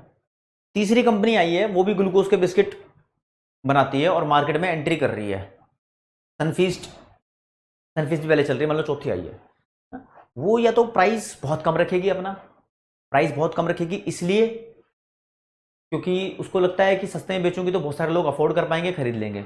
एक उसकी ये स्ट्रैटेजी हो सकती है। या फिर ये स्ट्रैटेजी हो सकती है, अगर ये 5 रुपए का बिस्किट का पैकेट बेच रहे हैं ऑलरेडी, जो पार्ले, ब्रिटानिया, सनफीस्ट है, तो अपन बेचेंगे 50 रुपए का। अपन दिखाएंगे अपन बहुत यूनिक है। तो यूनिक दिखाने वाला जो स्टाइल है उसमें प्राइस महंगा रखना पड़ता है, रिसर्च एंड डेवलपमेंट बहुत हुई है। तो ये जो तरीके होते हैं उसमें से एक तरीका डिफरेंशिएशन होता है। इसके अंदर क्या होता है कि हम क्या अपने आप को अलग दिखाने की कोशिश करते हैं, ठीक है, दूसरों से अलग दिखाने की कोशिश करते हैं। और अलग दिखाने के चक्कर में अगर हमने प्राइस स्कीमिंग और प्राइस पेनिट्रेशन, दो बातें करनी पड़ेंगी। स्कीमिंग और पेनिट्रेशन, ध्यान रखना, स्कीमिंग और पेनिट्रेशन दोनों प्राइस के साथ एंट्री करने वाले तरीके हैं। एक में प्राइस को हम कम रख के एंट्री करते हैं, एक में प्राइस को हम ज्यादा रख के एंट्री करते हैं। जैसी वर्ड आएगा आपको बताऊंगा। डिफरेंशिएशन का मतलब आप यहां सोच लो कि आप मार्केट के अंदर कुछ अलग करने वाले हो, this is differentiation. Direct marketing, आप मैन्युफैक्चरर से सीधा कस्टमर को सामान बेच दो बिना किसी इंटरमीडिएटरी के, ना एजेंट, ना होलसेलर, ना रिटेलर। डायरेक्ट मार्केटिंग हो गई है। अगर इसमें थोड़ी सी गड़बड़ी लग रही है, आपको लग रहा है कि हाँ सर डिफरेंशिएशन वाला एक बार रिपीट करो, तो लैंग्वेज के साथ कर देता हूं। A marketing strategy aimed at ensuring that products and services have a unique element to allow them to stand out from the rest. यानी डिफरेंशिएशन जो तुम्हें ऐसी चीज दूसरों से अलग बनाए। अब दूसरों से अलग बनाते हो खुद के बिस्किट को, तो प्राइस कम रखोगे या ज्यादा रखोगे, उसको आगे डिस्कस करते हैं। चलो कोई बात नहीं। Distribution channel, direct, indirect, 1 level, 2 level, 3 level, जिसमें होलसेलर, रिटेलर आते हैं बीच में। डाइवर्सिफाई करना मतलब एक और चीज आगे बढ़ाना, इंक्रीज करना अपनी range of goods and services जो प्रोवाइड कर रहे हो। अब तुम पहले आलू बनाते थे, अब भिंडी भी बनाना, डाइवर्सिफिकेशन हो गया। ई कॉमर्स, इलेक्ट्रॉनिकली सामान को बेचना इंटरनेट से, फ्लिपकार्ट, है ना, टेक्नोलॉजी का यूज करके। इकोनॉमी ऑफ स्केल का मतलब सस्ता, चीप, इतनी ज्यादा क्वांटिटी में प्रोडक्शन कर लो कि एवरेज कॉस्ट कंपनी को कम पड़ने लग जाए।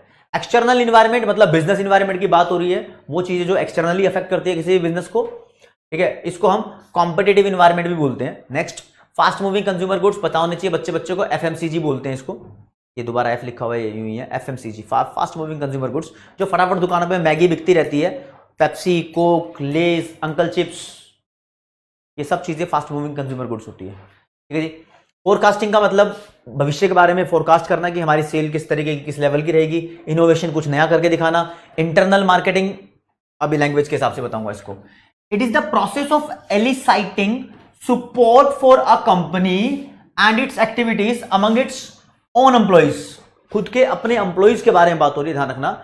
इन order to encourage them to promote its goal, यानी एक ऐसा प्रोसेस है जो कंपनी की एक्टिविटीज यानी उसके अंदर के एम्प्लॉइज की वजह से कंपनी को सपोर्ट प्रोवाइड करने के लिए किया जा रहा है।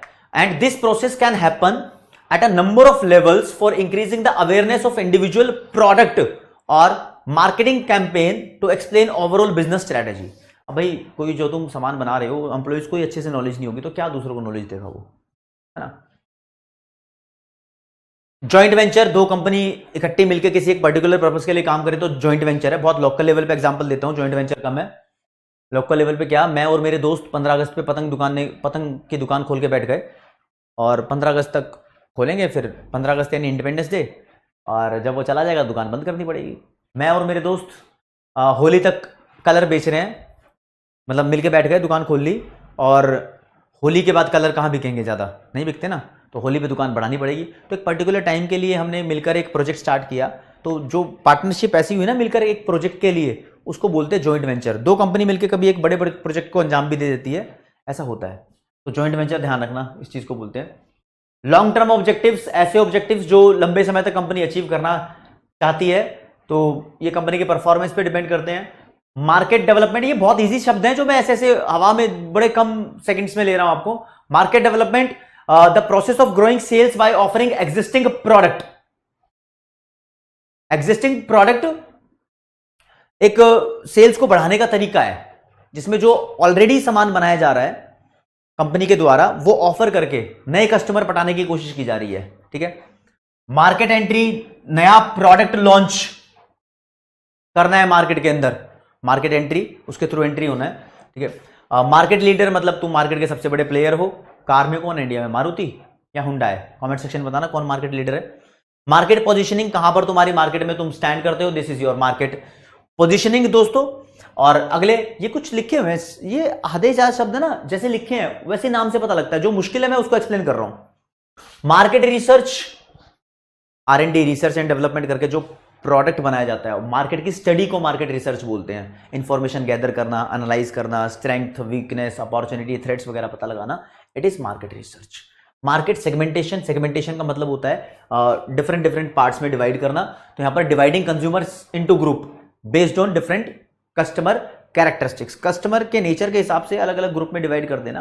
जैसे कि जूतों की बात करें तो जूतों की मार्केट की बात कर लो, उसके अंदर भी सेगमेंटेशन पॉसिबल है। कुछ कस्टमर रनिंग शूज परचेज करते हैं, रनिंग करने के लिए शूज परचेज करते हैं, कुछ कुश्ती के लिए, कुछ स्कूल के लिए, कुछ पार्टी शूज परचेज करते हैं, तो वहां पर भी सेगमेंटेशन है, शूज में भी है, ठीक है। मार्केट शेयर मतलब आपकी कंपनी कितने प्रतिशत उस मार्केट का हिस्सा अपने पास रखती है। जैसे कि पेप्सी और कोक बात करें तो 50-50 होगा ऑलमोस्ट, इतना ही है। तो ये बताना पड़ेगा, मतलब सच भी हो सकता है, झूठ भी हो सकता है, 50-50 है या नहीं है, लेकिन ये बताने की कोशिश की जा रही है। अगर बात की जाए कार बनाने वाली कंपनी की, तो मोर देन 30% मारुति के हाथ में कार बनाने का मतलब कार का बिजनेस है इंडिया के लिए, इंडिया में, है ना। Market targeting is the process of evaluating each market segment and selecting the most attractive segment to enter with a particular product और प्रोडक्ट लाइन, ओके। फिर मार्केटिंग इज द प्रोसेस, तुम्हें बताइए 4P का mixture है, price, product, place और promotion. In case of service यहां पर 3 P's और एक्स्ट्रा हो जाते हैं, तो मार्केटिंग मिक्स यहां पर होता है। 3P कौन से होते हैं? पीपल, प्रोसेस और फिजिकल एविडेंस, इन तीनों को ध्यान रखना भाई, ठीक है। 12th क्लास की मार्केटिंग वाले चैप्टर में थे। मार्केटिंग प्लान, मार्केटिंग का प्लान तुम्हारे पास। मास मार्केटिंग मतलब बहुत बड़े लेवल पे मार्केटिंग करनी है, एक बड़े ग्रुप की मार्केटिंग कर रहे हो। मर्जर मतलब वोडाफोन आइडिया मिल गए हैं तो मर्जर हो गया। मिशन को आप टारगेट समझ सकते हो, मिशन को आप टारगेट बिल्कुल समझ सकते हो, कोई दिक्कत वाली बात नहीं है। लाइन लिखी है, the unique purpose of a firm that set it's apart from firms of its types, यानी जो आपको ऐसी ही टाइप ऑफ फर्म से अलग बनाए, ऐसा टारगेट आपका मिशन कहलाता है, ठीक है। फिर आता है नीश मार्केटिंग, यार नीचे नहीं लिखा, नीश लिखा है। ये बहुत इंपॉर्टेंट है, आपको समझना बहुत जरूरी है। वो जब बहुत छोटी सी चीज के लिए कंपनी ऐड करना चाहती है, मार्केटिंग करना चाहती है, उसको नीश मार्केटिंग बोलते हैं। बहुत छोटी चीज कैसे बताऊं मैं आपको, जैसे कि कोल्ड ड्रिंक की बहुत बड़ी मार्केट है, अब शुगर फ्री कोल्ड ड्रिंक की भी ऐड आती है, लेकिन शुगर फ्री कोल्ड ड्रिंक को पीने वाले इंडिया में बहुत कम बंदे हैं, लेकिन उसकी भी ऐड आ रही है। और इसमें एग्जांपल दिया हुआ है नूडल्स का, आटा नूडल्स। मैगी दुनिया खा रही है, ठीक है, लेकिन आटा नूडल्स की अलग से ऐड आ रही है, इसको बहुत कम लोग खा रहे हैं, लेकिन फिर भी ऐड आ रही है, लोग हेल्थ कॉन्शियस है ना, इसलिए। तो बहुत छोटी सी चीज की भी मार्केटिंग करना नीशे मार्केटिंग होता है, इसका बड़ा फायदा होता है। अपॉर्चुनिटीज, क्या क्या फायदे होने वाले बिजनेस एनवायरमेंट से, personal selling, door to door selling, oral communication, मुंह से बोलना, ठीक है, ये सब चीजें आपको पहले से बताया। अच्छा, ये रिपीट हो गया पूरा का पूरा पेज दोबारा। प्री एम्पटिव प्राइसिंग एक स्ट्रेटेजी है जिसके अंदर हम सस्ते प्राइस रखते हैं। प्राइस एक वो वैल्यू होती है जो किसी सामान को परचेज करने के लिए देनी पड़ती है। प्राइस डिस्क्रिमिनेशन मतलब प्राइस का भेदभाव, अलग अलग बंदों से अलग अलग प्राइस चार्ज करना सेम चीज के लिए। मोनोपोली मार्केट में बेसिकली ऐसा होता है। Price elasticity of demand, responsiveness of change in demand due to change in price. Price sensitivity, customer का बिहेवियर प्राइस को देखकर जब बदले तो प्राइस सेंसिटिविटी का पता लगता है। प्राइस स्कीमिंग और प्राइस पेनिट्रेशन मैंने बताया था आपको, जब यहां लिखा है price skimming involve charging a relatively high price. जब तुम मार्केट में एंट्री कर रहे हो महंगा प्राइस रख के, महंगा प्राइस रखोगे तो तुम लगेगा हाँ भाई तुम टोर में अलग हो, बिल्कुल रिसर्च एंड डेवलपमेंट कर रखी है। That is publicity, you all knows, ठीक है। सेल्स प्रमोशन का मतलब डिस्काउंट देना, रिबेट देना, कूपन निकलवाना, गिफ्ट प्रोवाइड करना कस्टमर को, सामान खरीद लो, कूपन स्क्रैच कर लो, बाय वन गेट वन वाला स्कीम करना, ठीक है ना, ऐसी कुछ चीजें करना सेल्स प्रमोशन होता है। सेल्स को बूस्ट करने के लिए जो भी तुम हथकंडे अपना रहे हो वो सब सेल्स प्रमोशन है। शॉर्ट टर्म ऑब्जेक्टिव्स कंपनी के जो बेसिकली 1 साल तक के ऑब्जेक्टिव्स होते हैं वो शॉर्ट टर्म। स्टेक होल्डर्स वो सब बंदे होते हैं जो कंपनी के अंदर कंपनी के लिए इंटरेस्टेड होते हैं, पार्टिसिपेट होते हैं। कंपनी के मालिक के अलावा और लोग भी कंपनी के स्टेक होल्डर्स होते हैं, उसके एम्प्लॉइज भी हो सकते हैं स्टेक होल्डर्स। कंपनी की पावर स्ट्रेंथ मतलब यहां कंपनी स्ट्रांग है।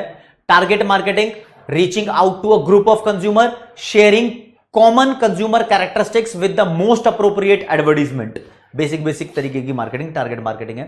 Tele marketing, phone marketing. Test marketing, पहले सैंपल टेस्ट करा लिया उसके बाद मार्केटिंग, ठीक है। थ्रेट्स मतलब क्या क्या प्रॉब्लम्स आने वाली है कंपनी के पास, यानी वार्निंग ही एक तरीके की है। यूनिक सेल्स प्रपोजिशन, ये बड़ा इंपॉर्टेंट है। यूएसपी, क्या अलग है तुम्हारी कंपनी में जो तुम कस्टमर को प्रोवाइड कर रहे हो जिससे कि तुम्हारा सामान बिकेगा। यूनिक सेल्स पॉलिसी भी कुछ लोग इसको बोलते हैं। वीकनेस भी एक थ्रेट्स की तरह ही काम कर रही है। वीकनेस मतलब क्या क्या खामियां हैं। अब बैंकिंग टर्मिनोलॉजी पे आ जाते हैं। बैंकिंग की बड़ी आसान टर्म्स है यार, इसको ध्यान रखना प्लीज, ये असली लाइफ में भी आपके लिए इस्तेमाल हो रही है। एक्सेप्टेंस, एक्सेप्ट होना। एक्सेप्टिंग हाउस, एक ऐसा प्लेस जहां पर इंस्ट्रूमेंट्स जैसे कि रिसिप्ट्स वगैरह, बिल ऑफ एक्सचेंज वगैरह एक्सेप्ट किए जाते हैं। अकाउंट बैलेंस, तुम्हारे अकाउंट में बैलेंस कितना है, वही वाला अकाउंट बैलेंस है ये। अक्रूड इंटरेस्ट, अभी तक इंटरेस्ट बन गया है लेकिन लिया नहीं है, जैसे कि एफडी पर इंटरेस्ट हो जाता है कभी कभी, हमने सिर्फ फिक्स डिपॉजिट अकाउंट खुलवाया हुआ है और वो इंटरेस्ट अभी तक लिया नहीं है लेकिन हमारा रेडी है। एडमिनिस्ट्रेड रेट्स, इंटरेस्ट रेट होता है जिसको कभी भी बदला जा सकता है, यानी ऐसा कॉन्ट्रैक्ट हो रखा है कि हम इसको टाइम के अकॉर्डिंग बदलते रहेंगे, ऐसे interest rate. American depository receipts, ADR सिर्फ अमेरिका में ट्रेडेड होती है, अमेरिकन कंपनी के शेयर से मिलाकर बनती है, तो इतना हिंट काफी है। जब क्वेश्चन आएगा तो ज्यादा डिटेल में जाओगे तो उसके ऊपर बहुत बड़ा टॉपिक बनाया जा सकता है। अनुइटीज, स्टार्टिंग में बताया था इंस्टॉलमेंट से रिलेटेड, वही चीज है यहां पर भी। Automated clearing house, automated clearing house, clearing house समझ लो पहले। क्लियरिंग हाउस एक ऐसी जगह होती है जहां पर अलग अलग बैंक के लोग आते हैं और अपने अपने सेटलमेंट को, मतलब अपने अपने ड्यूज को या पेमेंट्स को सेटल करते हैं। अब ऑटोमेटेड मतलब ऐसी जगह जहां पर ऑटोमेटिकली किसी को आने की जरूरत नहीं है, पेमेंट सेटल हो जाती है, वो ऑनलाइन होती है। जो ऑनलाइन इलेक्ट्रॉनिकली क्लियर हाउस बना हुआ है वो ऑटोमेटेड होता है। अब ऑटोमेटेड टेलर मशीन ज्यादा नहीं बताऊंगा, ये फुल फॉर्म है एटीएम की। एटीएम मशीन सब जानते हैं, ठीक है। बैलेंस ट्रांसफर, एक फंड अकाउंट से दूसरे अकाउंट में ट्रांसफर करना। बैंक अकाउंट, बैंक के अंदर अकाउंट खुलवा के पैसे जमा कराते हैं। फिक्स्ड डिपॉजिट अकाउंट होता है, रिकरिंग डिपॉजिट अकाउंट होता है, करंट अकाउंट होता है, सेविंग अकाउंट होता है, बेसिकली होते हैं। बैंक रेट एक वो इंटरेस्ट रेट है जो आरबीआई चार्ज करता है कमर्शियल बैंक से लॉन्ग टर्म लोन के बदले। अगर शॉर्ट टर्म लोन के बदले इंटरेस्ट चार्ज करेगा आरबीआई तो उसको बोलेंगे रेपो रेट। बेसिस पॉइंट्स बड़ा इंपॉर्टेंट है, 1% में 100 बेसिस पॉइंट होते हैं, तो बोलेंगे जब किसी की वैल्यू मान लो 5%, ऐसे ऐसे, ये ध्यान रखना है आपको, ये एटीएम मशीन बना रखी है वैसे, 5% से 4.9% हो गई किसी भी चीज की वैल्यू, तो बोलेंगे 10 बेसिस पॉइंट से कम हो गई, क्योंकि 1% में अगर 100 बेसिस पॉइंट है तो 0.1% के अंदर यार 10 बेसिस पॉइंट हो गए ना। इस बात को समझते हुए चलना है, जल्दी जल्दी बता रहा हूं क्योंकि जल्दी जल्दी आपको जानने की जरूरत है, इतना दिमाग लगाने की जरूरत है नहीं। बाउंस चेक, ऐसा चेक जो मैंने किसी को दिया था लेकिन बैंक ने बोला इस चेक पे पैसे नहीं मिलेंगे, यानी देखो क्या चीज बता रहा हूं। ए ने बी को एक चेक दिया 10 लाख रुपए का, बोला जा ये चेक मेरे बैंक के अंदर ले जा और पैसे ले ले। अब ये बैंक के अंदर लेकर गया, बैंक ने मना कर दिया कि पैसे नहीं मिलेंगे क्योंकि ए के अकाउंट में तो पैसे है ही नहीं, ये दे कैसे रहा चेक।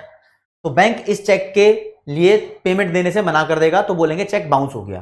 चेक बाउंस होने के रीजन बहुत सारे होते हैं, या तो इनसफिशिएंट फंड्स हो सकता है, या साइन की मिसमैचिंग हो सकती है, या फिर कोई और दूसरी एरर हो सकती है। फिर होता है ब्रिज फाइनेंसिंग। फाइनेंसिंग का मतलब मान लो कि हम अपने पैसों की जरूरत को पूरा कर रहे हैं, एक शॉर्ट टर्म फाइनेंसिंग हो सकती है, एक लॉन्ग टर्म फाइनेंसिंग हो सकती है। तो शॉर्ट टर्म फाइनेंसिंग और लॉन्ग टर्म फाइनेंसिंग के बीच में कभी कभी पैसा चाहिए होता है, उसको बोलते हैं ब्रिज फाइनेंसिंग, ब्रिज की तरह, ठीक है ना। ब्रिज एक रास्ते को दूसरे रास्ते से मिलाता है ना, तो शॉर्ट टर्म फाइनेंसिंग और लॉन्ग टर्म फाइनेंसिंग के बीच में जो खाली दिन में पैसा चाहिए होता है उसको ब्रिज फाइनेंसिंग बोलते हैं, ठीक है जी। अगला कैप, कैप का मतलब लिमिट होता है, किसी भी चीज पे लिमिट लगाना। कैशियर चेक, ये बैंक के अपने चेक होते हैं जो बैंक काट के देते हैं, एक दूसरे के लिए इस्तेमाल करते हैं इंस्टीट्यूट से। कैश रिजर्व, वो अमाउंट ऑफ रिजर्व है जो हर एक कमर्शियल बैंक को अपने पास रखना जरूरी होता है, 2, 4, 5 लाख रखते हैं बैंक्स। सर्टिफिकेट ऑफ डिपॉजिट, एक ऐसा सर्टिफिकेट है जो हमारे हाथ में होता है और हम किसी इंस्टीट्यूट को पैसे दे देते हैं, बेसिकली डीएफआईज होते हैं, डेवलपमेंट फाइनेंशियल इंस्टीट्यूट्स, उसको हम देते हैं तो वो हमें एक सर्टिफिकेट ऑफ डिपॉजिट देता है, और जब हम उसको वापस कर देते हैं तो वो हमारे पैसे दे देता है, साथ में इंटरेस्ट भी प्रोवाइड करता है, ठीक है ना। हाँ, चेक एक रिटर्न इंस्ट्रूमेंट होता है, ठीक है, जो बैंक हमें फैसिलिटी प्रोवाइड करता है, वो चेक की फैसिलिटी प्रोवाइड करता है जिसके थ्रू हम अपने पैसे निकाल भी सकते हैं और जमा भी करा सकते हैं, किसी और को पे भी कर सकते हैं। क्लियरिंग मतलब सेटलमेंट होता है, पेमेंट का लेन देन सही करवाना। आगे क्लियरिंग हाउस बताया था मैंने, वो सेम चीज रिपीट हो रही है। कंपाउंड इंटरेस्ट, एक होता है सिंपल इंटरेस्ट, एक होता है कंपाउंड इंटरेस्ट। कंपाउंड इंटरेस्ट देखो कैसे हो, सिंपल इंटरेस्ट देखो कैसे होता है। आपने किसी को 100 रुपए उधार दिए और बोला कि हर साल 2% का इंटरेस्ट लूंगा, तो हर साल आपको वो 2 रुपए इंटरेस्ट के तौर पे देगा। अगर आपने बोला कि 2% कंपाउंड इंटरेस्ट के तौर पे लूंगा, तो देखो कैसे चार्ज होगा। 100 रुपए के नेक्स्ट ईयर तक आपके हो गए 102 रुपए, ठीक है ना, क्योंकि 2% इंटरेस्ट के हो गए। फिर नेक्स्ट ईयर वो ब्याज 100 रुपए भी नहीं देगा, 102 पे देगा, ठीक है। ऐसा टोटल अमाउंट पे ब्याज दे जाना, यानी ब्याज पे भी ब्याज देना, वो कंपाउंड इंटरेस्ट होता है, ठीक है। डेबिट कार्ड, एटीएम कार्ड होता है आपका, ऐसा कार्ड जिस कार्ड से तुम अपने ही पैसों को इस्तेमाल कर पाओ, जो तुम्हारे अकाउंट के अंदर जमा है उसको डेबिट कार्ड बोलते हैं। इसके अलावा होता है क्रेडिट कार्ड, वो उधार वाला कार्ड होता है, तुम्हारे अकाउंट के अंदर पैसे हैं या नहीं है, तुम उस कार्ड को स्वाइप करके इस्तेमाल कर सकते हो, शॉपिंग कर सकते हो। डिपॉजिट स्लिप, पैसा जमा कराने वाली पर्ची को डिपॉजिट स्लिप बोलते हैं, बैंक के अंदर होती है। और डिपॉजिटर वो बंदा होता है जो पैसे जमा कराता है। डेट सेटलमेंट, जब उधार के पैसे तुमने नहीं दिए तो नेगोशिएशन होती है बैंक के साथ कि चल तुझे 10 लाख रुपए देने थे, नहीं है तो तेरे पास तो 9.5 लाख रुपए दे दे, 8 लाख रुपए दे दे, जो है भाई वो दे दे, ठीक है। डेट रिपेमेंट मतलब अपने पैसे, उधार के पैसे वापस देना। डेट रिकवरी, अगर तुम नहीं दे रहे तो बैंक के पास जो तरीके हैं अपना वापस लेने के पैसे, उसको बोलते हैं डेट रिकवरी। ई कैश, इलेक्ट्रॉनिक कैश, पेटीएम से, फोन पे, गूगल पे से जो ट्रांसफर कर रहे हैं। अर्ली विड्रॉल पेनल्टी, अगर आपने बैंक को बोला है कि भाई मैं 10 साल बाद अपने पैसे निकालूंगा, एफडी कर लो, और अगर आप 9 साल में निकालने आ गए तो बैंक आपसे बोल सकता है कि तुम जल्दी निकाल रहे हो, अपना वादा तोड़ रहे हो, तो कुछ चार्ज आपको देने पड़ेंगे, पेनल्टी लगेगी, उसको बोलते हैं early withdrawal penalty.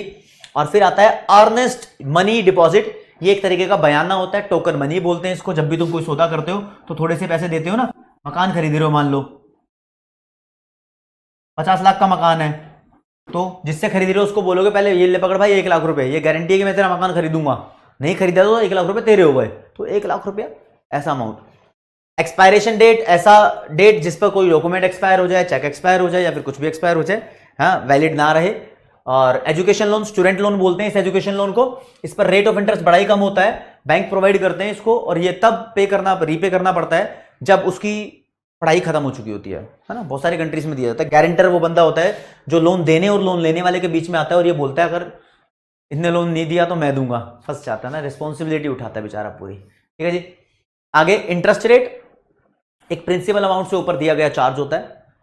Letter of credit, bank एक ऐसा लेटर बना के देता है जिसपे लिखा होता है ये इतने रुपए की तरह काम करेगा। वो लेटर ऑफ क्रेडिट मैं किसी को दे दूंगा तो वो बंदा काम कर देगा। यानी मान लो मुझे स्टील खरीदना है 5 लाख रुपए का, मैंने बैंक को बोला मुझे 5 लाख रुपए दे दो, मुझे स्टील खरीदना है। बैंक बोलेगा मैं तेरे को एक लेटर ऑफ क्रेडिट दे देता हूँ, इस पर लिखा है 5 लाख रुपए, तू उसको जाके दे दे, वो तो फिर स्टील खरीद लियो।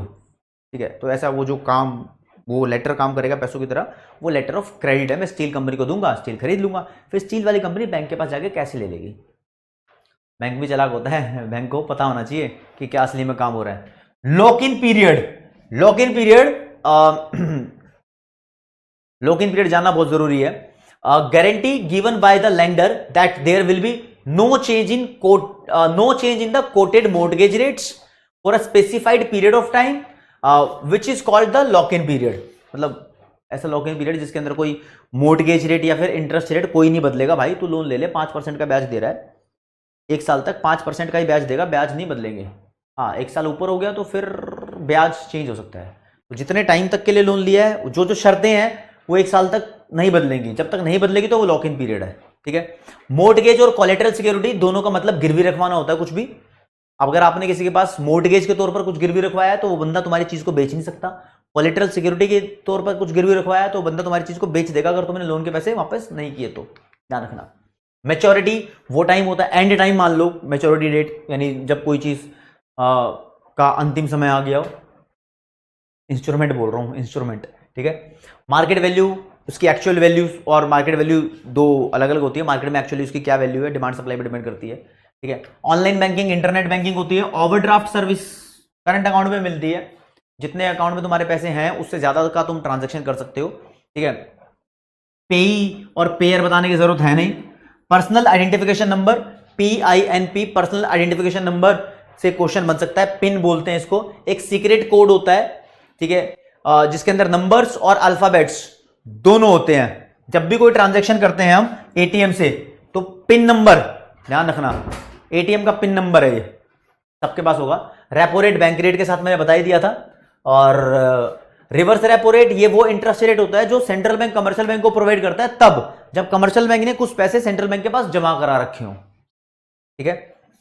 स्मार्ट कार्ड आजकल बहुत चल रहे हैं, जैसे unlike debit and credit card with in magnetic stripes. अगर आप डेबिट और क्रेडिट कार्ड देखोगे, मेरे पास है तो अपने पर्स में से निकालता हूं अभी, ज्यादा इंफॉर्मेशन दिखाऊंगा नहीं। इस पे यार ये इधर एक मैग्नेटिक स्ट्रिप्स है ना, उसके बारे में इसने बोला हुआ है। ब्लैक ब्लैक कलर की होगी, अगर तुम्हारे पास होगा तो देख लेना।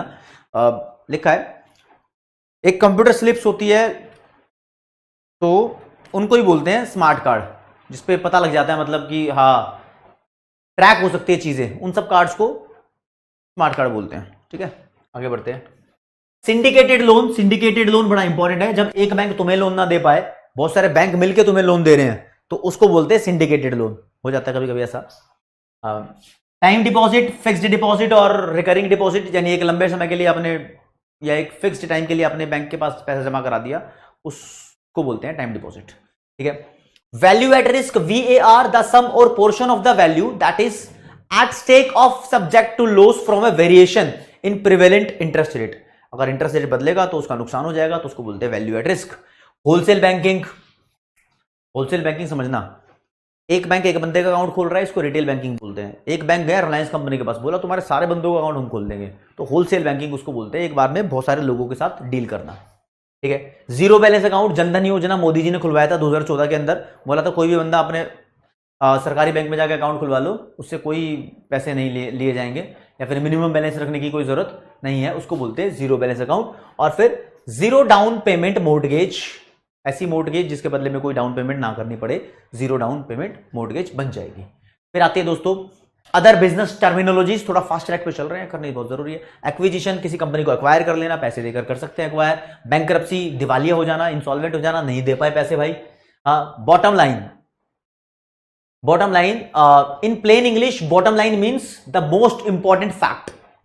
इंग्लिश में बॉटम लाइन का मतलब मोस्ट इंपॉर्टेंट फैक्ट होता है, लेकिन इन बीसी के ये डिफरेंस है। It may be defined as the firm's income after all expenses have been deducted from revenues, that's it. Income after all expenses have been deducted from revenues, that's it. Easy language, easy मतलब समझ लो। Business environment वो सारी चीजें जो business को affect करती हैं internally और एक्सटर्नली, ये सब हो सकती है।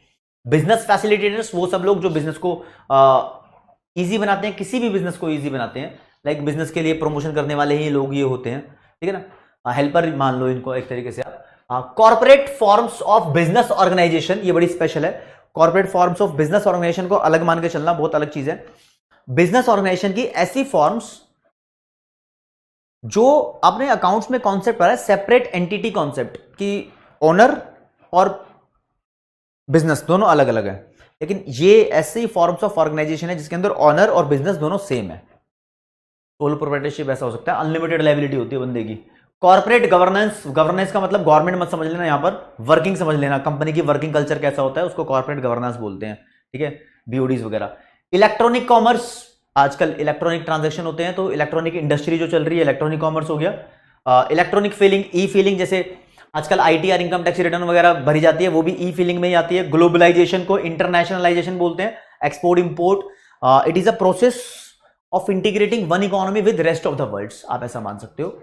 आगे चलते हैं। गुडविल, कंपनी की इज्जत है, अकाउंट्स में कैलकुलेट करते करते तुम चैंपियन बन चुके होंगे। इंफ्रास्ट्रक्चर, वो सारी फैसिलिटीज होती हैं जो एक बिजनेस को बूस्ट करने में हेल्प करती हैं, जैसे कि बिजली की सुविधाएं, पानी की सुविधाएं, टेलीकम्युनिकेशन की, इंटरनेट की, रोड की, ब्रिज की, बिल्डिंग की, ये सारी सुविधाएं इंफ्रास्ट्रक्चर कहलाती है दोस्तों। और अब आते हैं, ये भी इंपॉर्टेंट है, ज्वाइंट प्रोडक्ट और बाय प्रोडक्ट क्या होते हैं। अब क्या है ना, गन्ने से चीनी बनती है, तो चीनी तो ज्वाइंट प्रोडक्ट है गन्ने का, है ना। अब जो वेस्ट होता है ना, मोलासिस होता है, तो उस मोलासिस से भी कुछ बनता है, गुड़ बनता है, फिर वो गुड़ है बाय प्रोडक्ट, है ना। एक चीज से जो मेन चीज बन जाए वो ज्वाइंट प्रोडक्ट, फिर ज्वाइंट चीज बन गई ना, अब जो वेस्ट बना है, वेस्ट से कुछ बन रहा है, तो वो बाय प्रोडक्ट। अब ऐसे बताऊं, क्रूड ऑयल से पेट्रोल, डीजल, केरोसिन ऑयल बनता है, तो ये सब चीजें ज्वाइंट प्रोडक्ट है। अब कुछ और वेस्ट से कुछ और बन रहा हो तो वो सब बाय प्रोडक्ट होता है, ठीक है। लिबरलाइजेशन का मतलब कुछ छूट प्रोवाइड करना होता है, कोई काम धंधा खोलने पे कोई रेस्ट्रिक्शन का हटाना होता है। लॉजिस्टिक्स अपने आप में एक कमर्शियल एक्टिविटी है जो एक सामान, गुड्स को एक जगह से दूसरी जगह पर ले जाने के लिए हेल्प करती है। बंदरगाह, पोर्ट्स वगैरह पर ये प्रोवाइड की जाती है। अडानी इसमें इंडिया में बहुत फेमस है, सबसे ज्यादा फेमस है। मर्जर पहले बता दिया, दो कंपनी का मिलना, दो से ज्यादा भी हो सकती है। मिशन बता दिया। पेसल बिजनेस एनवायरमेंट से, ये एक निमोनिक्स है, निमोनिक्स मतलब शॉर्ट फॉर्म है बिजनेस एनवायरमेंट में, जिसकी आपको फुल फॉर्म जाननी है। पी का मतलब देखो लिखा है, पी का मतलब पॉलिटिकल, ई का मतलब इकोनॉमिक, एस का मतलब सोशल, टी का मतलब टेक्नोलॉजिकल, एल का मतलब लीगल, और ई का मतलब नेचुरल इन्वायरमेंट है। वैसे इन्वायरमेंट लिख दिया यहां पर, अच्छा यहां लिखा है नेचुरल इन्वायरमेंट, ठीक है ना। नेक्स्ट, प्राइवेटाइजेशन का मतलब प्राइवेट सेक्टर का रोल बढ़ाना। गवर्नमेंट जब अपनी कुछ कंपनीज को प्राइवेट सेक्टर को बेचने लगती है, ये भी प्राइवेटाइजेशन है, ठीक है ना। आगे फिर proprietary form of business organisation. These are the forms of business organization where law does not distinguish between the business as a separate entity। अच्छा पीछे देखो, ये हमारा था ये वाली, ठीक है। अच्छा ये वो है, अब क्या हो गया यहां पर थोड़ी मिसमैचिंग हो गई, देखो जरा। These are the forms of business organization where in the eyes of law the business entity is distinct from its owners। ये कॉर्पोरेट फॉर्म है। मैंने मिस्टेकली आपको वहां से वैसा बता दिया था, आप जरा ध्यान से समझना। कॉर्पोरेट यहां पर वर्ड लिखा हुआ है, बस वर्ड थोड़ा सा ही अलग है, ठीक है। ये नॉर्मल है जो हम समझते हैं कि बिजनेस अलग है और बिजनेस का ऑनर अलग है। फिर हमारे पास आता है प्रोप्राइटरी फॉर्म, ये बोलता है बिजनेस और बिजनेस का मालिक दोनों सेम है, जैसे कि सोल प्रोप्राइटरशिप, उसकी बात कर लेते हैं हम यहां पर, ठीक है जी। फिर रिटर्न एंड रिस्क, रिटर्न का मतलब फायदा जो बेनिफिट होने वाला है, रिस्क मतलब जोखिम जो नुकसान होने के चांसेस हैं। सस्टेनेबल डेवलपमेंट, ऐसी डेवलपमेंट है, तुम्हें सबको ऐसा लगता है कि ऐसी बात कर रहे हैं यहां पर जो डेवलपमेंट फ्यूचर तक बनी रहे, यानी यहां पर प्रेजेंट जनरेशन की बात तो हो जाए, उसका तो फायदा हो जाए, साथ साथ में फ्यूचर जनरेशन को नुकसान ना हो। लेकिन यहां पर तुम दो तीन वर्ड ध्यान रखना कि सस्टेनेबल डेवलपमेंट एक ब्रॉडर मेजर है डेवलपमेंट का, जिसके अंदर इंक्लूड क्या किया जाता है, economic parameter like income and non economic parameter such as social equity and ecological balance. Please इसको ध्यान रख लेना, ये आपके काम की चीज है अगर कुछ आएगा तो यहां से। नेक्स्ट है टर्म इंश्योरेंस, कुछ टाइम के लिए, स्पेशल टाइम के लिए जो इंश्योरेंस की जाती है सर्टेन टाइम पीरियड के लिए, ठीक है। इसके अंदर आपको बता देता हूं और दो चीज, एक होती है लाइफ इंश्योरेंस, एक होती है जनरल इंश्योरेंस। जनरल इंश्योरेंस में हम गाड़ी की इंश्योरेंस वगैरह कराते हैं, लाइफ इंश्योरेंस मतलब अपनी जिंदगी की इंश्योरेंस कराते हैं। अच्छा, जो हेल्थ इंश्योरेंस वगैरह होती है वो कहाँ आएगी, कमेंट सेक्शन में बताओ, लाइफ में या जनरल में। चलो जी, triple bottom line, bottom line का हिस्सा था। यहां पर बेसिकली बीसीके के अंदर क्या बोलते हैं, it is the BCK philosophy that promote the belief and evaluate the business's performance on the basis that attainment of profit, care of people and care for the planet are equally important. The equal emphasis का मतलब focus होता है, emphasis on these triple P's। तो triple bottom line यही है ना, triple P. हमारे पास कौन कौन से हैं, प्रॉफिट, पीपल एंड प्लैनेट, इनका ध्यान रखना। प्रॉफिट, पीपल, प्लैनेट, ये ट्रिपल बॉटम लाइन में आते हैं, ध्यान रखना, ठीक है जी।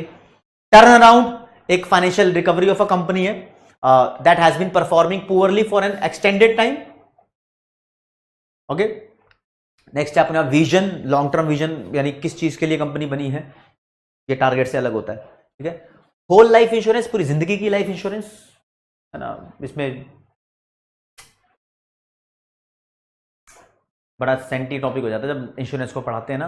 अगर ऐसा लगता है कि हाँ कोई मर गया तो फिर पैसे मिलेंगे, लेकिन जिंदगी की लाइफ की इंश्योरेंस है। तो यार ये तो मैंने ऐसे बता के जल्दी बता के चैप्टर आपको बता ही दिया कि हाँ भाई ये वर्ड्स हैं, इसके बारे में आपको ध्यान रखना है। लेकिन ज्यादा जरूरी क्या है, ये चैप्टर बहुत जल्दबाजी में इसलिए खत्म किया गया क्योंकि आपके दिन भी कम बचे हैं और इतना ही आपको जानना काफी है।